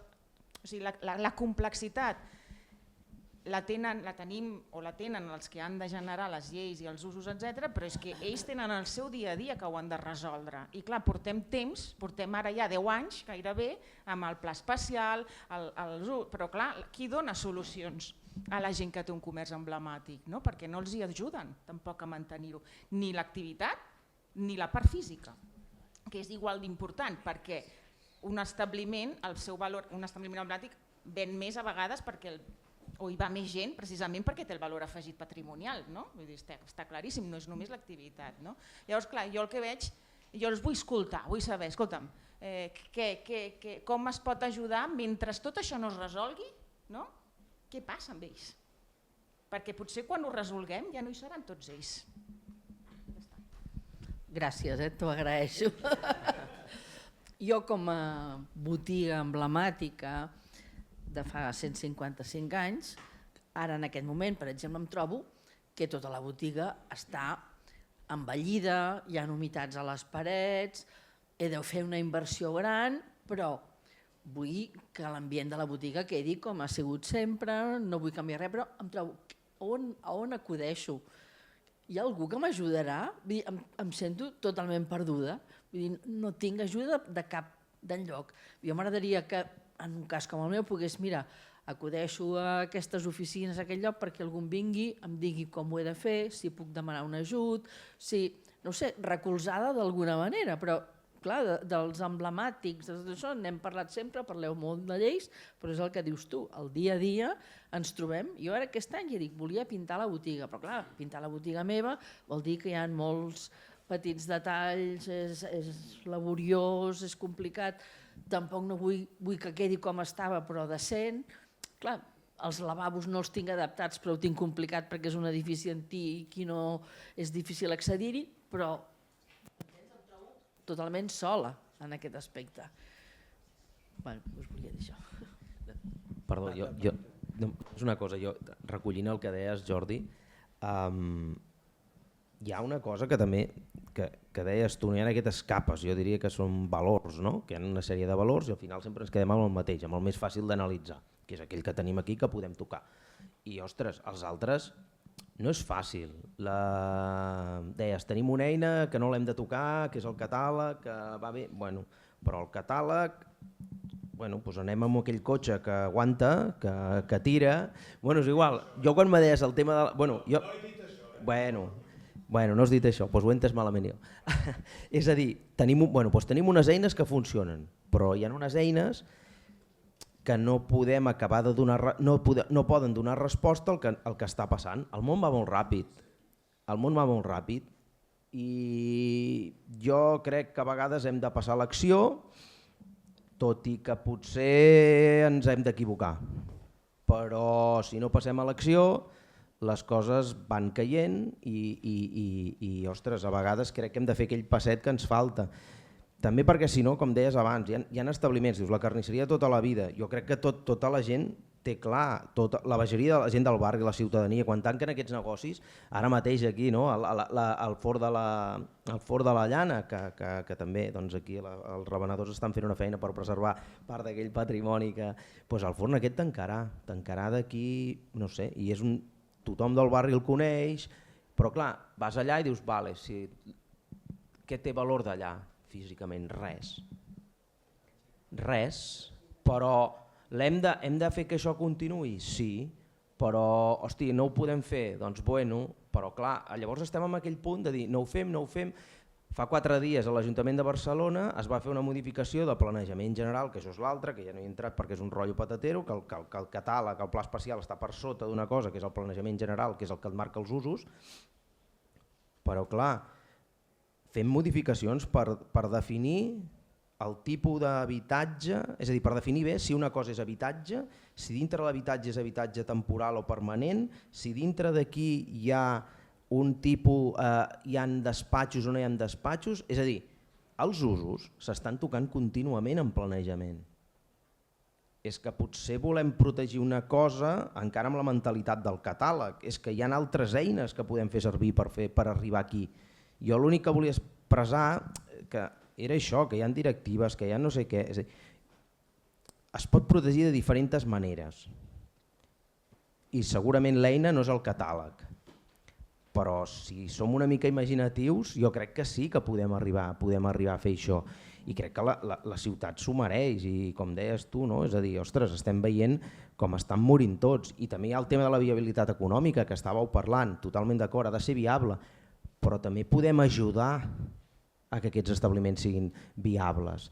Alguns, no tots, segurament els de restauració, entre cometes, si tenen un bon producte i no sé què, potser és més fàcil que un que vengui mitjons i calçotets. Però dintre de mitjons i calçotets hi ha un ventall que pot vendre roba al detall molt gran.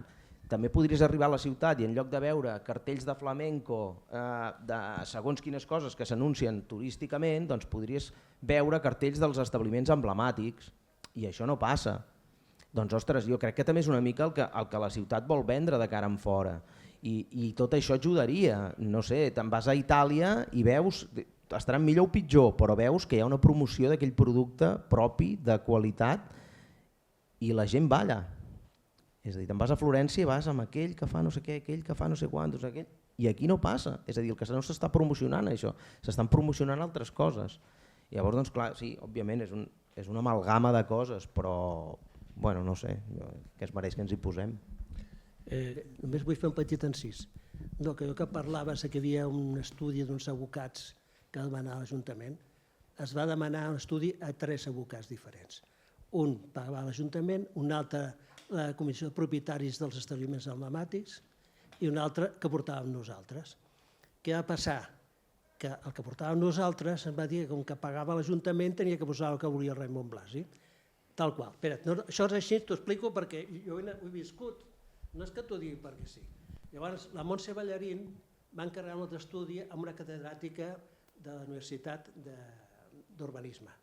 I aquest estudi no diu que no es puguin protegir les activitats. Entens? El que passa és que aquest estudi el va fer, es va quedar en un calaix i s'ha acabat. No sé mai més. Llavors, és qüestió de dir, bueno, es pot fer. Jo crec que el problema no és un problema dels tècnics, és un problema dels polítics. Els que remenen al final són els polítics, perquè quan es va fer el d'aquí, del palau aquest d'aquí, que va desaparèixer la Filateria Monge, el que estava fotut entremig era el Vives, que el Vives sabem que té una història, i va ser acabar el judici, que no vam recórrer, i el demà ja tenia la llicència per treballar. I llavors li vam dir amb el tècnic d'aquí de Ciutat Vella, i em va dir que no podia fer res perquè venia de dalt, l'ordre venia de dalt. Llavors, clar, estem amb el tema que són els polítics que no deixen treballar els altres. Si tenen consciència, però clar, si dius alguna cosa igual te desterren. Això és el que jo he viscut, no t'ho dic perquè m'ho ha dit un altre, sinó perquè ho he viscut. No és donar culpa als funcionaris, sinó donar culpa al que mana als funcionaris que té l'última paraula, que es pot dividir, bueno, ara aquest el desterrarem a un altre puesto i fes-te fotre, és el que hi ha. Una cosa, jo que venia d'això dels usos jo venia per l'altra banda, venia per la banda de la pedra, però sentint-vos ara, per això serveixen els debats, ostres, és que un ús comercial pot ser molt genèric i el senyor del canvi de monedes et pot dir que ell ha continuat una activitat comercial. Has protegit un ús comercial d'un local i l'has pervertit igualment. Hi ha els epígrafs que et poden, és a dir, quan tu fas una regulació d'usos hi ha una sèrie d'epígrafs que estan dintre d'una sèrie. Sí, però és el que deies, però si dius comerç al detall, te't pots vendre manoles, però llavors el que has de fer és detallar-ho, que és una mica el que passa ara, que amb un comerç al detall acabes posant botigues que no acaben, però també hi ha un tema de llicències, que molts d'aquests tanquen i no tornen a demanar llicència perquè s'acullen amb un tipus de llicència que com no està ben definit acaben venent una cosa que no té res a veure amb el que passa ara, siguin o siguin emblemàtics. Vull dir, hi ha una sèrie de casuístiques que fan que la cosa no sigui fàcil. També he de dir que, com deia la Lourdes, estic d'acord.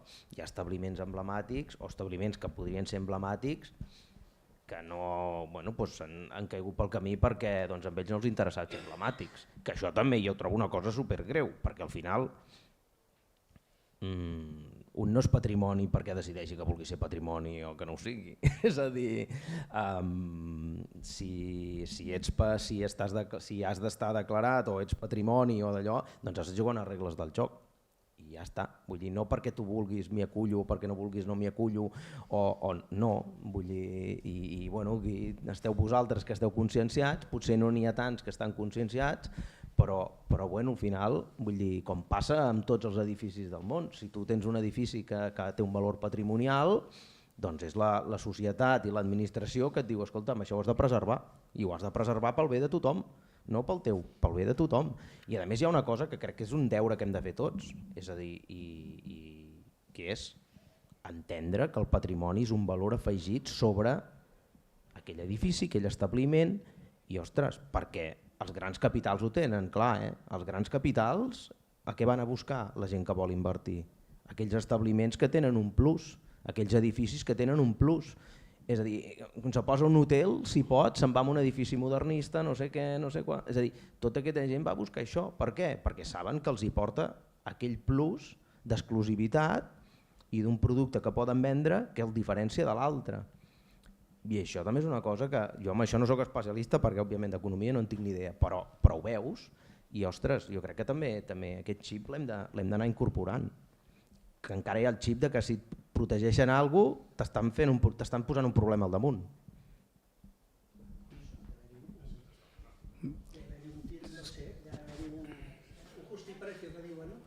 Sí. I a veure què interessa, si interessa o no.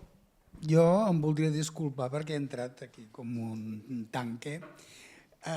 Si he molestat a ningú, agraeixo molt tots aquests matisos que ens heu donat els tècnics, perquè vull dir, hi ha coses que no les coneixia i per tant... El que passa que el problema és que tots aquests comentaris que heu fet, que són molt raonats, no ens porten enlloc. No ens porten enlloc. O sigui, ens aturen on estem i jo penso que aquí, entre tots, hem de posar una voluntat diferent. I vull acabar sent més conciliador i perdoneu, puc ser-ho també.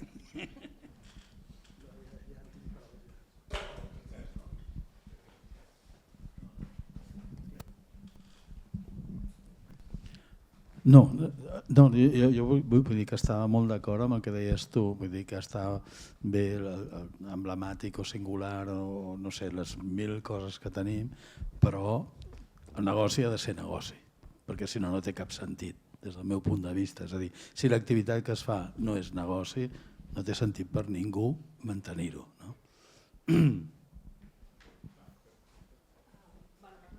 No, perdó. Jo només volia fer un comentari com a arquitecte que també està molt bé preservar una activitat, però l'activitat si no té continuïtat perquè la gent es jubila, què passa? Una botiga ha de quedar estancada amb aquella activitat. Es poden posar noves activitats en un establiment emblemàtic. Ara, per al·lusions, diguem que estem restaurant l'Ingenio, però estem restaurant el contenidor i el que ens han deixat.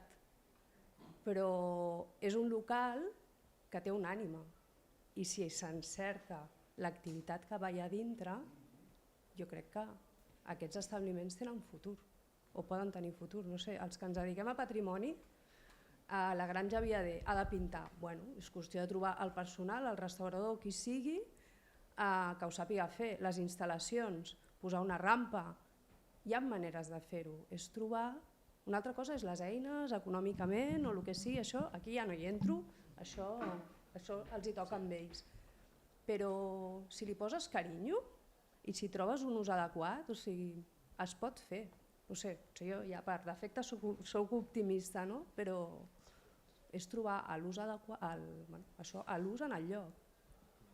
No sé, allò de la imatge aquesta de la botiga de canvi, ostres, igual una botiga de canvi no, però un altre tipus de botiga. O la llibreria Sant Jordi. La llibreria Sant Jordi, ostres, és un lloc espectacular. No sé si la llibreria... Jo no entraré en el passat, en el que ha passat, ni no sé què. Jo aquí no, jo en això no vull entrar. Jo el que vull entrar és els usos, està molt bé protegir-los, però potser no tenen continuïtat. No, dic no. El que explicaven ells, hi ha molts matisos, o sigui, per mi cada establiment té la seva història, té un present i té un futur i té una realitat. Llavors vostès tenen, jo conec les seves botigues i he anat i m'agrada anar-hi i funcionen, però n'hi ha d'altres que potser no funcionen, per lo que sigui. Jo no sé si hi ha una llibreria té futur, ara qui s'atreveix a obrir una llibreria o fer una llibreria, però igual algun altre tipus d'ús pots mantenir aquell edifici tractant-lo amb carinyo. Quin? No ho sé. Però... I conservar la memòria. No, i conservar la memòria, però conservar la memòria... Això també hi ha altres maneres de fer-ho, no sé. Pots tenir un racó, no sé com, però que les coses han de tenir... No sé, se'ls ha de poder donar un futur perquè no es tanqui. La imatge que hi ha de l'índio, a mi se'm trenca el cor. Però allò per què està així? Perquè ningú s'atreveix a posar-s'hi? Allò és un local que no sé què, però igual s'hi podria posar alguna cosa. A punt, diguem, en aquest sentit, optimista, crec. A mi el que em fa molta llàstima i no entenc què ha passat és que hagin hagut de tancar molts comerços, moltíssims, perquè o no eren viables o pel lloguer o el que sigui. I que al darrere hi hagi vingut només carcasses de mòbils, botigues de souvenirs, una darrere l'altra, i dius, ostres, la gent d'aquí hem hagut de tancar el comerç i tota aquesta gent que no hi veus ningú mai, com paguen? Clar, a veure, vull dir, com paguen? El treballador que hi ha allà fa 40 hores o en fa 400? Clar, i a mi això, per exemple, el carrer Comtal, que era un carrer que tot eren comerços de tota la vida, el del bacallà, el de les fotocòpies, el de no sé què, els formatges, tots han hagut d'anar a un altre lloc, evidentment suposo aquests pel lloguer, i ara vas allà i és que tot és comerç d'aquest de turistes. Dius, jo això em fa molt mal al cor quan ho veig, no entenc com s'ha pogut permetre tants permisos per aquest tipus de comerços. Que és pitjor que estigui un local tancat que no que hi hagi una botiga de carcasses. Sí, perquè hi ha un estudi fet a la Universitat de Londres que ja va estudiar a moltes ciutats d'Anglaterra i clar, realment si hi havia uns 75 eren clòniques, tots tenien el mateix. Però què passava? Que deien allà concretament que a veure locals sentats a la gent els hi feia més pena que no tindre un pis tancat. El que dius a la Vila de Sant Jordi, l'Ajuntament li va oferir un local al carrer Robadors. I es podien portar els mobles. Quin era el problema? Que no hi havia un fuster que es dediqués a desmuntar aquests mobles i tornar-los a posar allà. Sí. Va haver-hi un que va oferir i va demanar 60.000 euros. Llavors ja va quedar en terreri. L'altre que dius del Riera, que era l'Índio, era un negoci que ell aguantava perquè es volia jubilar, perquè ja tenia 80 anys. I el negoci per dintre era, entraves allà, quan plovia baixava l'aigua per tot arreu, cubells, tenia que tapar les coses en plàstics, era tot un drama. Però clar, era una societat i va acabar el 2014 va acabar. Ella sabia que se li acabava el contracte de lloguer, ja no va voler fer res més, m'entens? Llavors, tu dius això, tot depèn, si el negoci és rentable, hi haurà un que continuarà el negoci. No és perquè jubilin jo, de fet, jo tinc la jubilació activa des de fa 6 anys. Tinc els 2 fills treballant allà, jo sent el titular i espero que tinc 7 nets, igual que algú seguirà, no? Els fills seguiran. Si és rentable, no tinguis problema. Això és que va a missa, és que no hi ha altra. I l'altra, anava a dir una altra cosa, després m'ha escapat jo. Perquè tots aquests locals que parleu, jo els he viscut tota la història d'aquests locals, perquè tots els tenia associats, m'entens? Llavors, una cosa és de cara a la galeria, el que diuen els diaris, que s'ho inventen, entens? I llavors, clar, la gent, un escriu una cosa mal feta i els altres copien d'aquell que escriu mal feta. I així ens va durant, saps? I tira endavant. Però bueno, no dic res més. Jo volia contestar-li a ella la reflexió que m'ha fet sobre el i ara o el mentrestant què. Per començar, disculpar-me perquè la meva reflexió inicial ha sigut molt general, de marc molt general, i ella me l'ha fet baixar. M'ha dit, d'acord, perfecte, des de l'Ajuntament podeu reflexionar molt sobre les eines que utilitzeu, les normatives, els plans, però mentrestant què? Mentrestant, avui estaria molt bé que hi hagués algú de comerç de l'Ajuntament de Barcelona, però hi ha ajuts, hi ha subvencions, segurament ho fem molt malament explicant-les, perfecte, segurament ho fem molt malament explicant-les, difonent-les, venint a les vostres portes, als vostres establiments i portant-vos els fulletons o inclús acompanyar-vos en les tramitacions.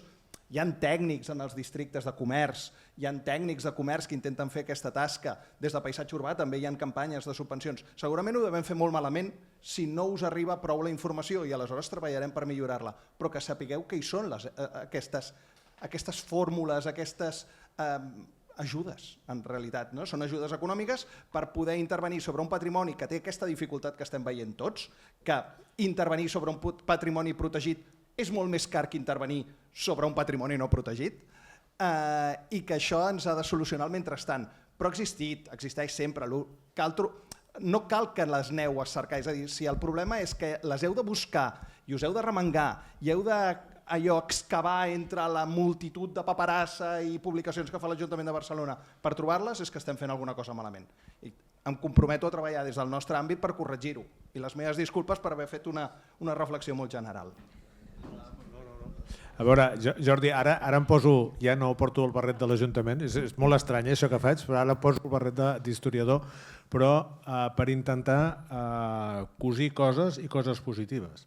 Perquè em sembla que al capdavall, malgrat que se'ls plantegen neguits que són absolutament legítims i és necessari controlar-los, saber quins són, i insisteixo que són legítims, crec que almenys han sortit almenys dues idees, aquests dos nivells. És a dir, d'una banda, la complexitat global de tot això que necessita el que tu has marcat, és a dir, tenim tanta subclassificació, tanta diversitat que hem d'unificar i fer aquest inventari que tu deies, però això requereix un cert temps i en canvi necessitem, que és en certa manera el que li deien en el Boro, que jo no he dit això, tenim uns instruments que potser no funcionen prou bé.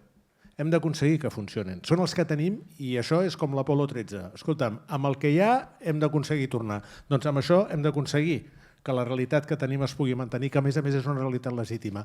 Sabent que fins i tot, si som capaços de posar-nos d'acord tots i fer un instrument nou i implementar el que sigui necessari, no serà perfecte. Això ja ho sabem. Però com a mínim hem d'estar, i això és el que valoro, capaços de construir un consens i una capacitat de treballar conjuntament i d'ajudar-nos tots els uns i els altres, perquè al capdavall aquesta és la nostra ciutat i nosaltres som uns dels seus ciutadans. Acabo de fer una paràfrasi de Walt Whitman, però com a mínim jo crec que és positiu i el que avui s'ha plantejat ho veig d'una manera molt positiva, perquè almenys crec que hi ha una diagnosi molt correcta i uns camins per anar treballant per aconseguir avançar i que no vol dir que demà resolgui tot, que segurament demà tindrem algun disgust, però bueno, crec que la cosa ha d'anar per aquí. Gràcies. Bona tarda. Jo em dic Xavier Casanev, soc historiador, a la intempèrie, a mi m'han trobat al carrer. No estic vinculat especialment amb més enllà de ser ciutadà d'aquesta ciutat i estimar-me-la molt i mirar de conèixer-la sempre més precisament amb tot aquest tema dels comerços emblemàtics. De fet, avui sí que, una mica com deies tu, he vingut molt com d'espectador perquè, a més ho he dit abans de començar amb alguns, és que ben bé jo no tinc una idea molt clara sobre com posicionar-me amb aquest tema. Però com que tinc una amiga que diu que tu no pots estar mai callat i doncs mira, he acabat agafant el micro, perquè hi ha reflexions que sí que m'han vingut al cap i que des de la meva mirada com a historiador poso aquí sobre, però no sé si encara la lio molt o en el fons el que estaré dient és una tonteria, però mireu, és la meva tonteria i la deixaré dita. Abans, per exemple, es comentava que potser en aquests, no sé, l'Ingenio, l'Indio, que potser tornarien a recuperar l'ànima si es trobés una activitat, ara no me'n recordo la paraula exacta que fes servir, una activitat que fos potser més adient o alguna cosa així. O no, perquè s'ha parlat d'ànima, però a veure, un moment. S'ha parlat d'ànima en aquest sentit metafòric, gairebé poètic. Vull dir, això no ho agafo en la seva literalitat, perquè vés a saber què és l'ànima. Però no ho sé, hi ha, no sé, des del cas del Gran Cafè, o des del cas d'aquesta botiga que ara hi ha, aquesta botiga de canvis, que a mi em sembla d'entrada estèticament lletja, però ja aquí entraríem amb el gust. Si aquesta botiga aguanta 30 anys, tal com està, o 40 anys, acabarà sent singular per ella mateixa, per l'activitat que s'hi està fent, per l'estètica que està posada i pels dos cartellets antics que té al damunt. Aquestes botigues que abans havien sigut coses i ara són bars, i bars així topeguais, però que s'ha muntat un bar amb un cert gust intentant mantenir la decoració o intentant mantenir segons quins elements, evidentment per la gent que havia anat a aquella botiga abans, doncs segurament allò li representarà un atemptat a la memòria i a tot. Però a la canalla que està anant a les nits a aquests bars, quan siguin més grans, seran els seus espais de memòria i que després no li toquin. Perquè allò és, jo crec que de fons és el que estem parlant, és el seu paisatge.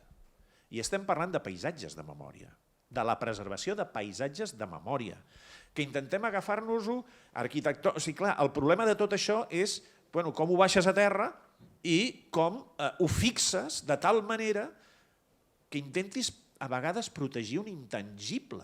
És com quan et despertes al matí, has tingut un somni i quan l'estàs intentant agafar se t'esfilagar-se com si fos la boira i se t'ha anat. Com pots retenir, per una banda, la vostra realitat, que és la del dia a dia, amb les vostres preocupacions, amb que vols pintar la botiga i tens un problema perquè, cony, és que tens la botiga que tens, perquè deus venir d'on vens i t'ha tocat aquesta herència que és patrimoni per alguns i és mal de cap també segurament per vosaltres.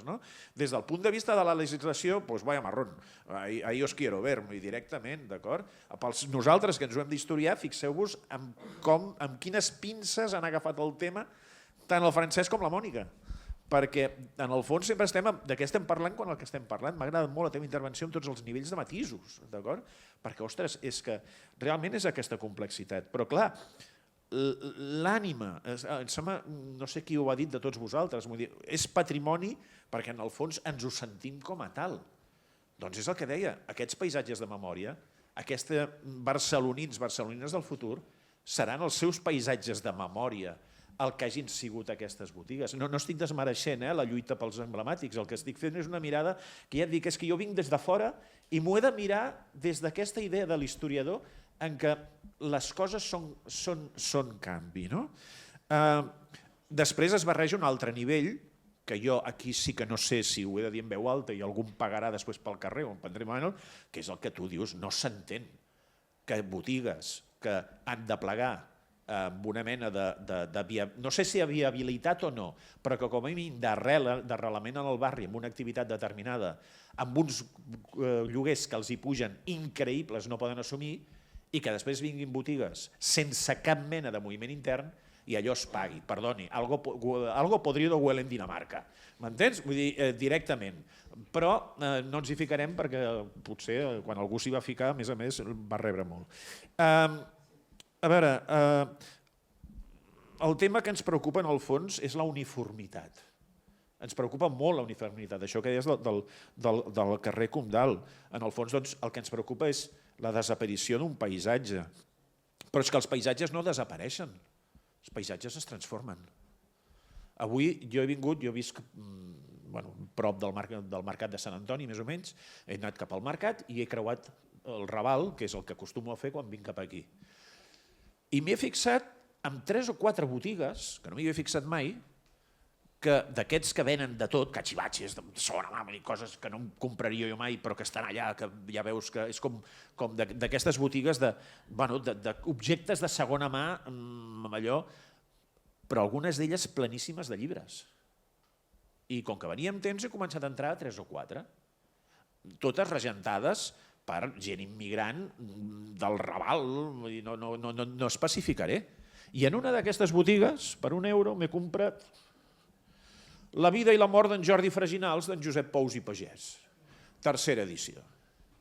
I una reflexió que m'he fet és, cony, han mort jo sortia del col·le amb el meu amic Josep Ramon, anàvem a fer els divendres a la tarda la ruta de les llibreries de Vell pel carrer Aribau, que ja només en queden 2, emblemàtiques o no, singulars o no, però ja només en queden 2, totes les altres han anat plegant sistemàticament, i en canvi potser ara resulta que on hauré d'anar és amb aquestes botigues que igual quan les veig de fora no hauria entrat ni loco i resulta que començo a trobar coses. I és que al mateix carrer Sant Pau m'he trobat una altra botiga que també estava molt bé, a més hi havia uns còmics molt xulos, també molt baratos, que no m'anava bé de comprar, però que hi havia un senyor que diu, dic, ostres, no coneixia aquesta botiga, hauré de venir molt aviat. Diu, doncs vingui abans del 24 i m'ensenya un cartell que diu, es liquida por jubilación. Un senyor que hi havia estat tota la vida. Ostres, m'ha fet pensar venint amb això, no? Per tota aquesta unió de reflexions sobre... Estem parlant de paisatge, estem parlant, evidentment, de realitats, estem parlant de negocis que no volem que es tanquin, negocis que, per altra banda, no tenen més opció que tancar, i també estem parlant de la memòria que, en el fons, nosaltres ens estem agafant a un paisatge quan més endavant un paisatge es transformarà i uns altres defensaran un altre tipus de qüestions. Qui sap si la botiga de canvis, un Lluís Permanyer del futur, l'acabarà posant en una fotografia, en un article a La Vanguardia o al Nacional o al Periódico, dient botiga curiosa perquè fa 40 anys que fot moneda de canvi i a més té aquells dos elements allà amb un tio que igual treballa 400 hores o tot el que tu vulguis. Bueno, veus com la meva amiga diu que parlo massa. Jo volia afegir que al final, quan parla... Gràcies. Volia afegir que al final, quan parlem de ciutat, quan parlem de comerç, un dels sinònims més grans de ciutat és el propi comerç. I crec que situar les polítiques de comerç al centre de l'agenda de la ciutat és important, perquè té a veure amb moltíssimes coses, és central la idea de comerç. Jo crec que la voluntat de les diferents persones, actors, entitats associatives, comerciants, ajuntament, la voluntat és clara, la sensibilitat penso que també. Després la qüestió del compliment de les normes que s'han de complir i s'han de treballar pel compliment, però jo crec que tots hem de tenir, moltes vegades els comerciants nostres i associats de Barcelona Comerç, naturalment volem complir les normatives, però falta a vegades es poden interpretar les coses i s'ha de facilitar que es puguin treballar perquè es compleixin, però des d'aquesta voluntat i des d'aquesta sensibilitat entre tots ho hem de posar més fàcil, amb més recursos perquè es pugui portar a terme el que compartim, i segurament que cal un acord i cal una mobilització de la gent que ho empenyi i al final que els diferents actors ho puguin fer possible. Gràcies. Jo voldria afegir un matís al que tu has dit, que estic absolutament d'acord. Vull dir, la història es fa amb el temps i amb la gent que la protagonitza, però hem de perdre la nostra història. Per tant, hem de, d'alguna manera, si en aquella botiga de canvis hi ha aquella paradoxa estranya i poc estètica i ens posaríem d'acord amb tot, serà la memòria dels nostres fills o dels nostres nets, però hem de perdre la nostra. Per tant, allà podem posar un QR o no sé què, o una manera de fer arribar a la gent i de que tingui un sentit el guardar, el preservar aquell d'allò i explicar per què.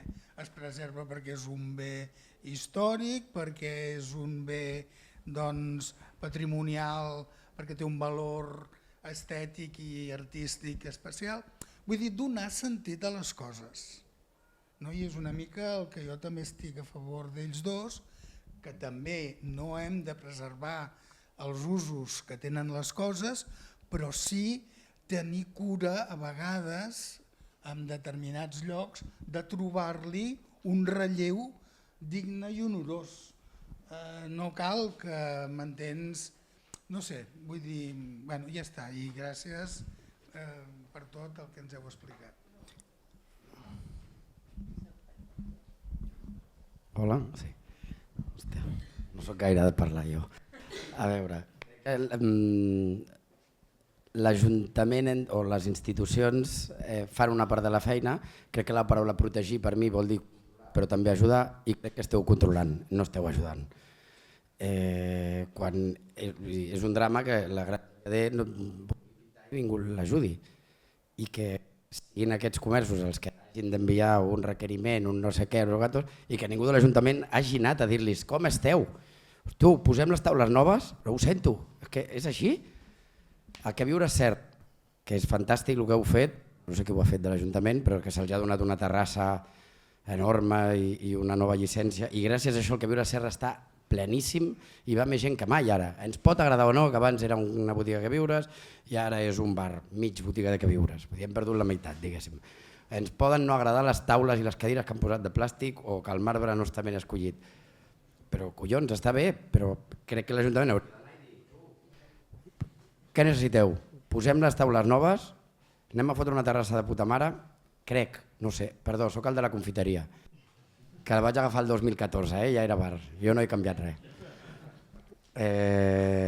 Però que crec que una de les gènies de la confiteria va ser que va agafar un local que estava abandonat, perquè no era una confiteria allà, i aquella senyora va fotre un bar i gràcies a això ara està obert. I jo segueixo allà. També reivindicar que les administracions estan controlant i controlant molt bé, Però aquí els herois són els que porten més de 20, 30 anys i 40 anys a cada negoci i crec que són a la penya que s'ha d'ajudar. I ajudar no vol dir anar i dir has de fer això, has de fer l'altre. No, això és controlar, ho sento. Ajudar és vindre'ls i dir ei, hem guardat 30.000 euros per deixarem la Granja Viader que flipes l'any que ve. I tindrem Granja Viader per no sé quants anys preciosa. I si els ajudem de veritat, igual se senten amb ganes de quedar-se 5 anys menys i no jubilen. Però si el Bar Brusi, que el vam perdut també, se'ls va tocar una mica els ous. No vosaltres, si vosaltres només intenteu fer el bé, doncs una altra administració que van a mirar la temperatura de la nevera, el no sé què, i el senyor va dir, hòstia puta, jo em jubilo, tu, foto el camp d'aquí. Sí, nosaltres vam estar darrere, però volien 15.000 de lloguer o no sé quan, i no podien fer una cosa no viable. Això, crec que hi ha nosaltres a la confiteria estem de fa 5 anys intentant fer la restauració d'unes fustes que tenim fatal o no en sabem o els enginyers que hem agafat són uns petardos, però portem 5 anys i a l'IMPO no ho hem aconseguit i volem renovar-ho, Sí, 5 anys. No, culpa nostra. Defecto de forma de no sé què, defecto de forma de no sé quants, però vaja, que es controla més que s'ajuda, diria jo. Que està molt bé controlar, que és una part de la feina, que si no controléssim ja s'hagués perdut tot si no fos per vosaltres, o gairebé tot. Ja està.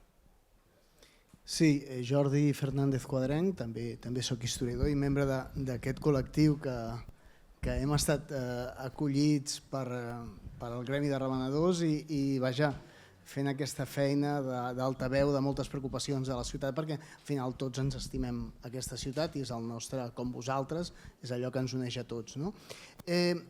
Sí que és cert, s'ha parlat d'ànima, evidentment no podem fossilitzar la ciutat, estic d'acord, malgrat ser historiador, ja m'agradaria, en certa manera no, i s'ha parlat d'ànima i la resurrecció dels establiments emblemàtics o no és impossible. Els que han mort, malauradament s'han quedat pel camí i ja no els recuperarem.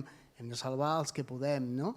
El que passa és que és veritat que jo crec que el comerç, al final, emblemàtic o no, respon a criteris de diversitat, de biodiversitat, i ens han arribat espècies invasores que estan matant aquell comerç de tota la vida. I bé, llavors, si els meus fills, el meu fill en concret, ha de tenir les botigues de carcasses i les botigues d'ungles, que a més estan per tot arreu, i quina pobresa, ho sento, potser és enyorança, no sé, jo prefereixo no ser tan determinista, no? En qualsevol cas, el comerç respon també al teixit socioeconòmic d'un barri i és que, clar, afegeixo una capa més de complexitat, no?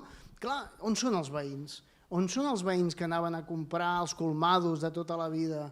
És que hem perdut els veïns també. Clar, llavors, al final, si tot és oferta i demanda, doncs tindrem el que tindrem i tindrem una ciutat molt trista i els records dels nostres fills, ho sento, jo soc més catastrofista que tu, seran pobres. Perdó, només jo volia dir una cosa que lligava amb el... Quan ell deia un negoci, allò que tingui un ús digne, no? Tu parlaves dels paisatges urbans, que també ho deia el Jordi. Jo només una coseta que m'he recordat, això ja està tot escrit. Hi ha una museòloga que es diu Annette Biel que no parla d'ànima però parla de l'esperit del lloc.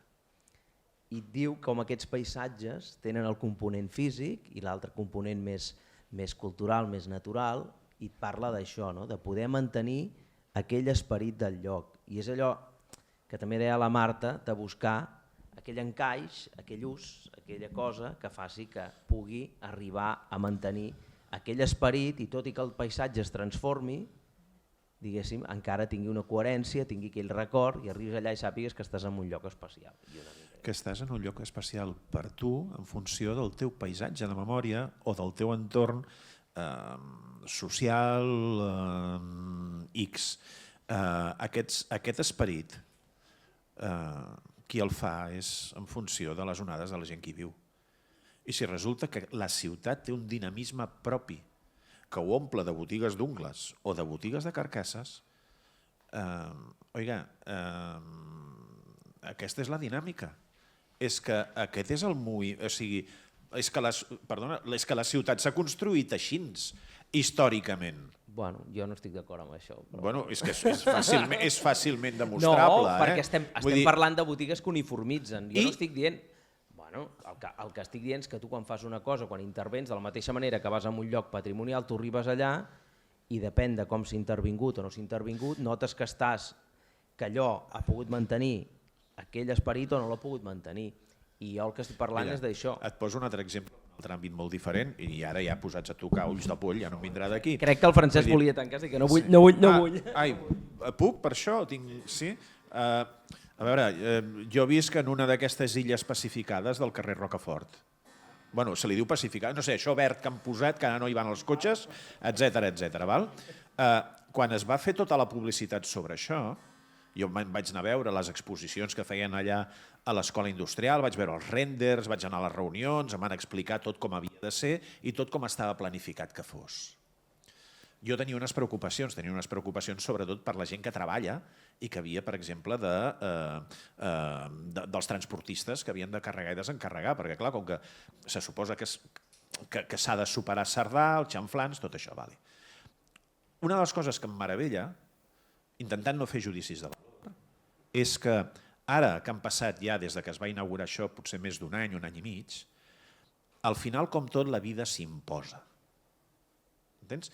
Ara els transportistes descarreguen més còmodament que mai perquè ja no molesten el trànsit i tot i que hi ha unes hores, se suposa, per fer-ho, a qualsevol hora del dia, en el meu tram, que ja us ho dic ara, entre Diputació i Gran Via, trobes a totes les hores del dia 6, 8, i no n'hi caben més, perquè en fila no n'hi caben més, i gràcies a Déu ja ningú els empaita i poden, en canvi, aquells bancs i aquelles taules que havien de servir per encara no sé ben bé què, amb famílies molt d'anunci, de dentadures, ara serveixen per moltes altres coses, perquè en canviar la dinàmica de carrer a una dinàmica de plaça obtens una dinàmica de plaça.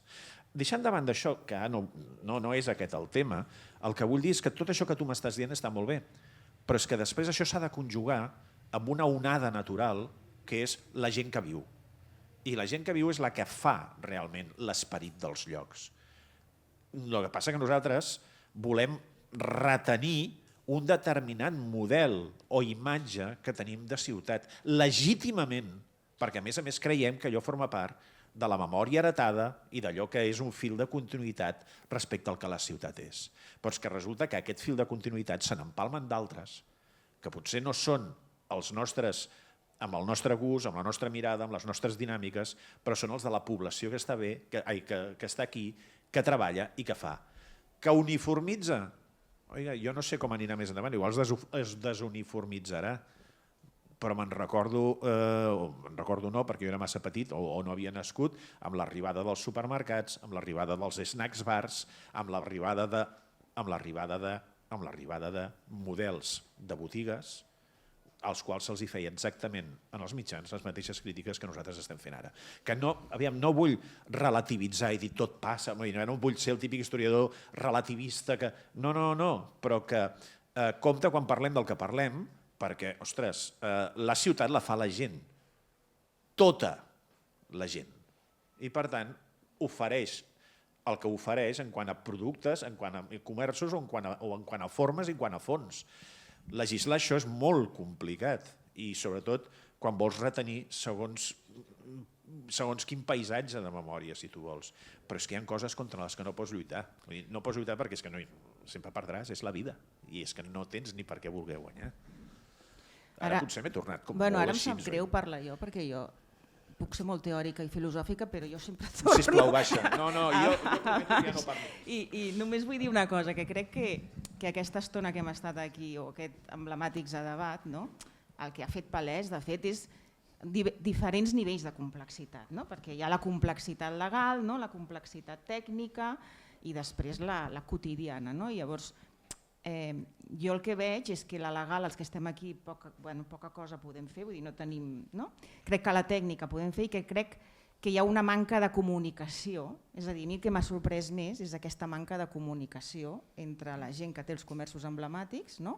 I aquesta sensació d'abandonament i tots els intents que s'estan fent des de certs departaments de l'Ajuntament perquè això no passi. Per tant, aquí és una distància que crec que alguns dels que estem aquí es pot resoldre. Crec que hi ha alguna cosa a fer. O sigui, a mi m'agradaria que ens sortís de dir, bueno, anem a fer alguna proposta, alguna cosa de que això sigui molt més fàcil mentre no es resolguin els nivells de complexitat alta, que nosaltres no podem. No? És a dir, que aquests diferents nivells potser no podem resoldre tot, però sí que podem anar resolent coses petites i no esperar que es resolguin les grans. No? Jo vull baixar-ho al terreny, perquè al final la realitat està fora, o sigui, podem debatre que si els nous comerç, tot el que vulgueu, però el dia a dia és un altre.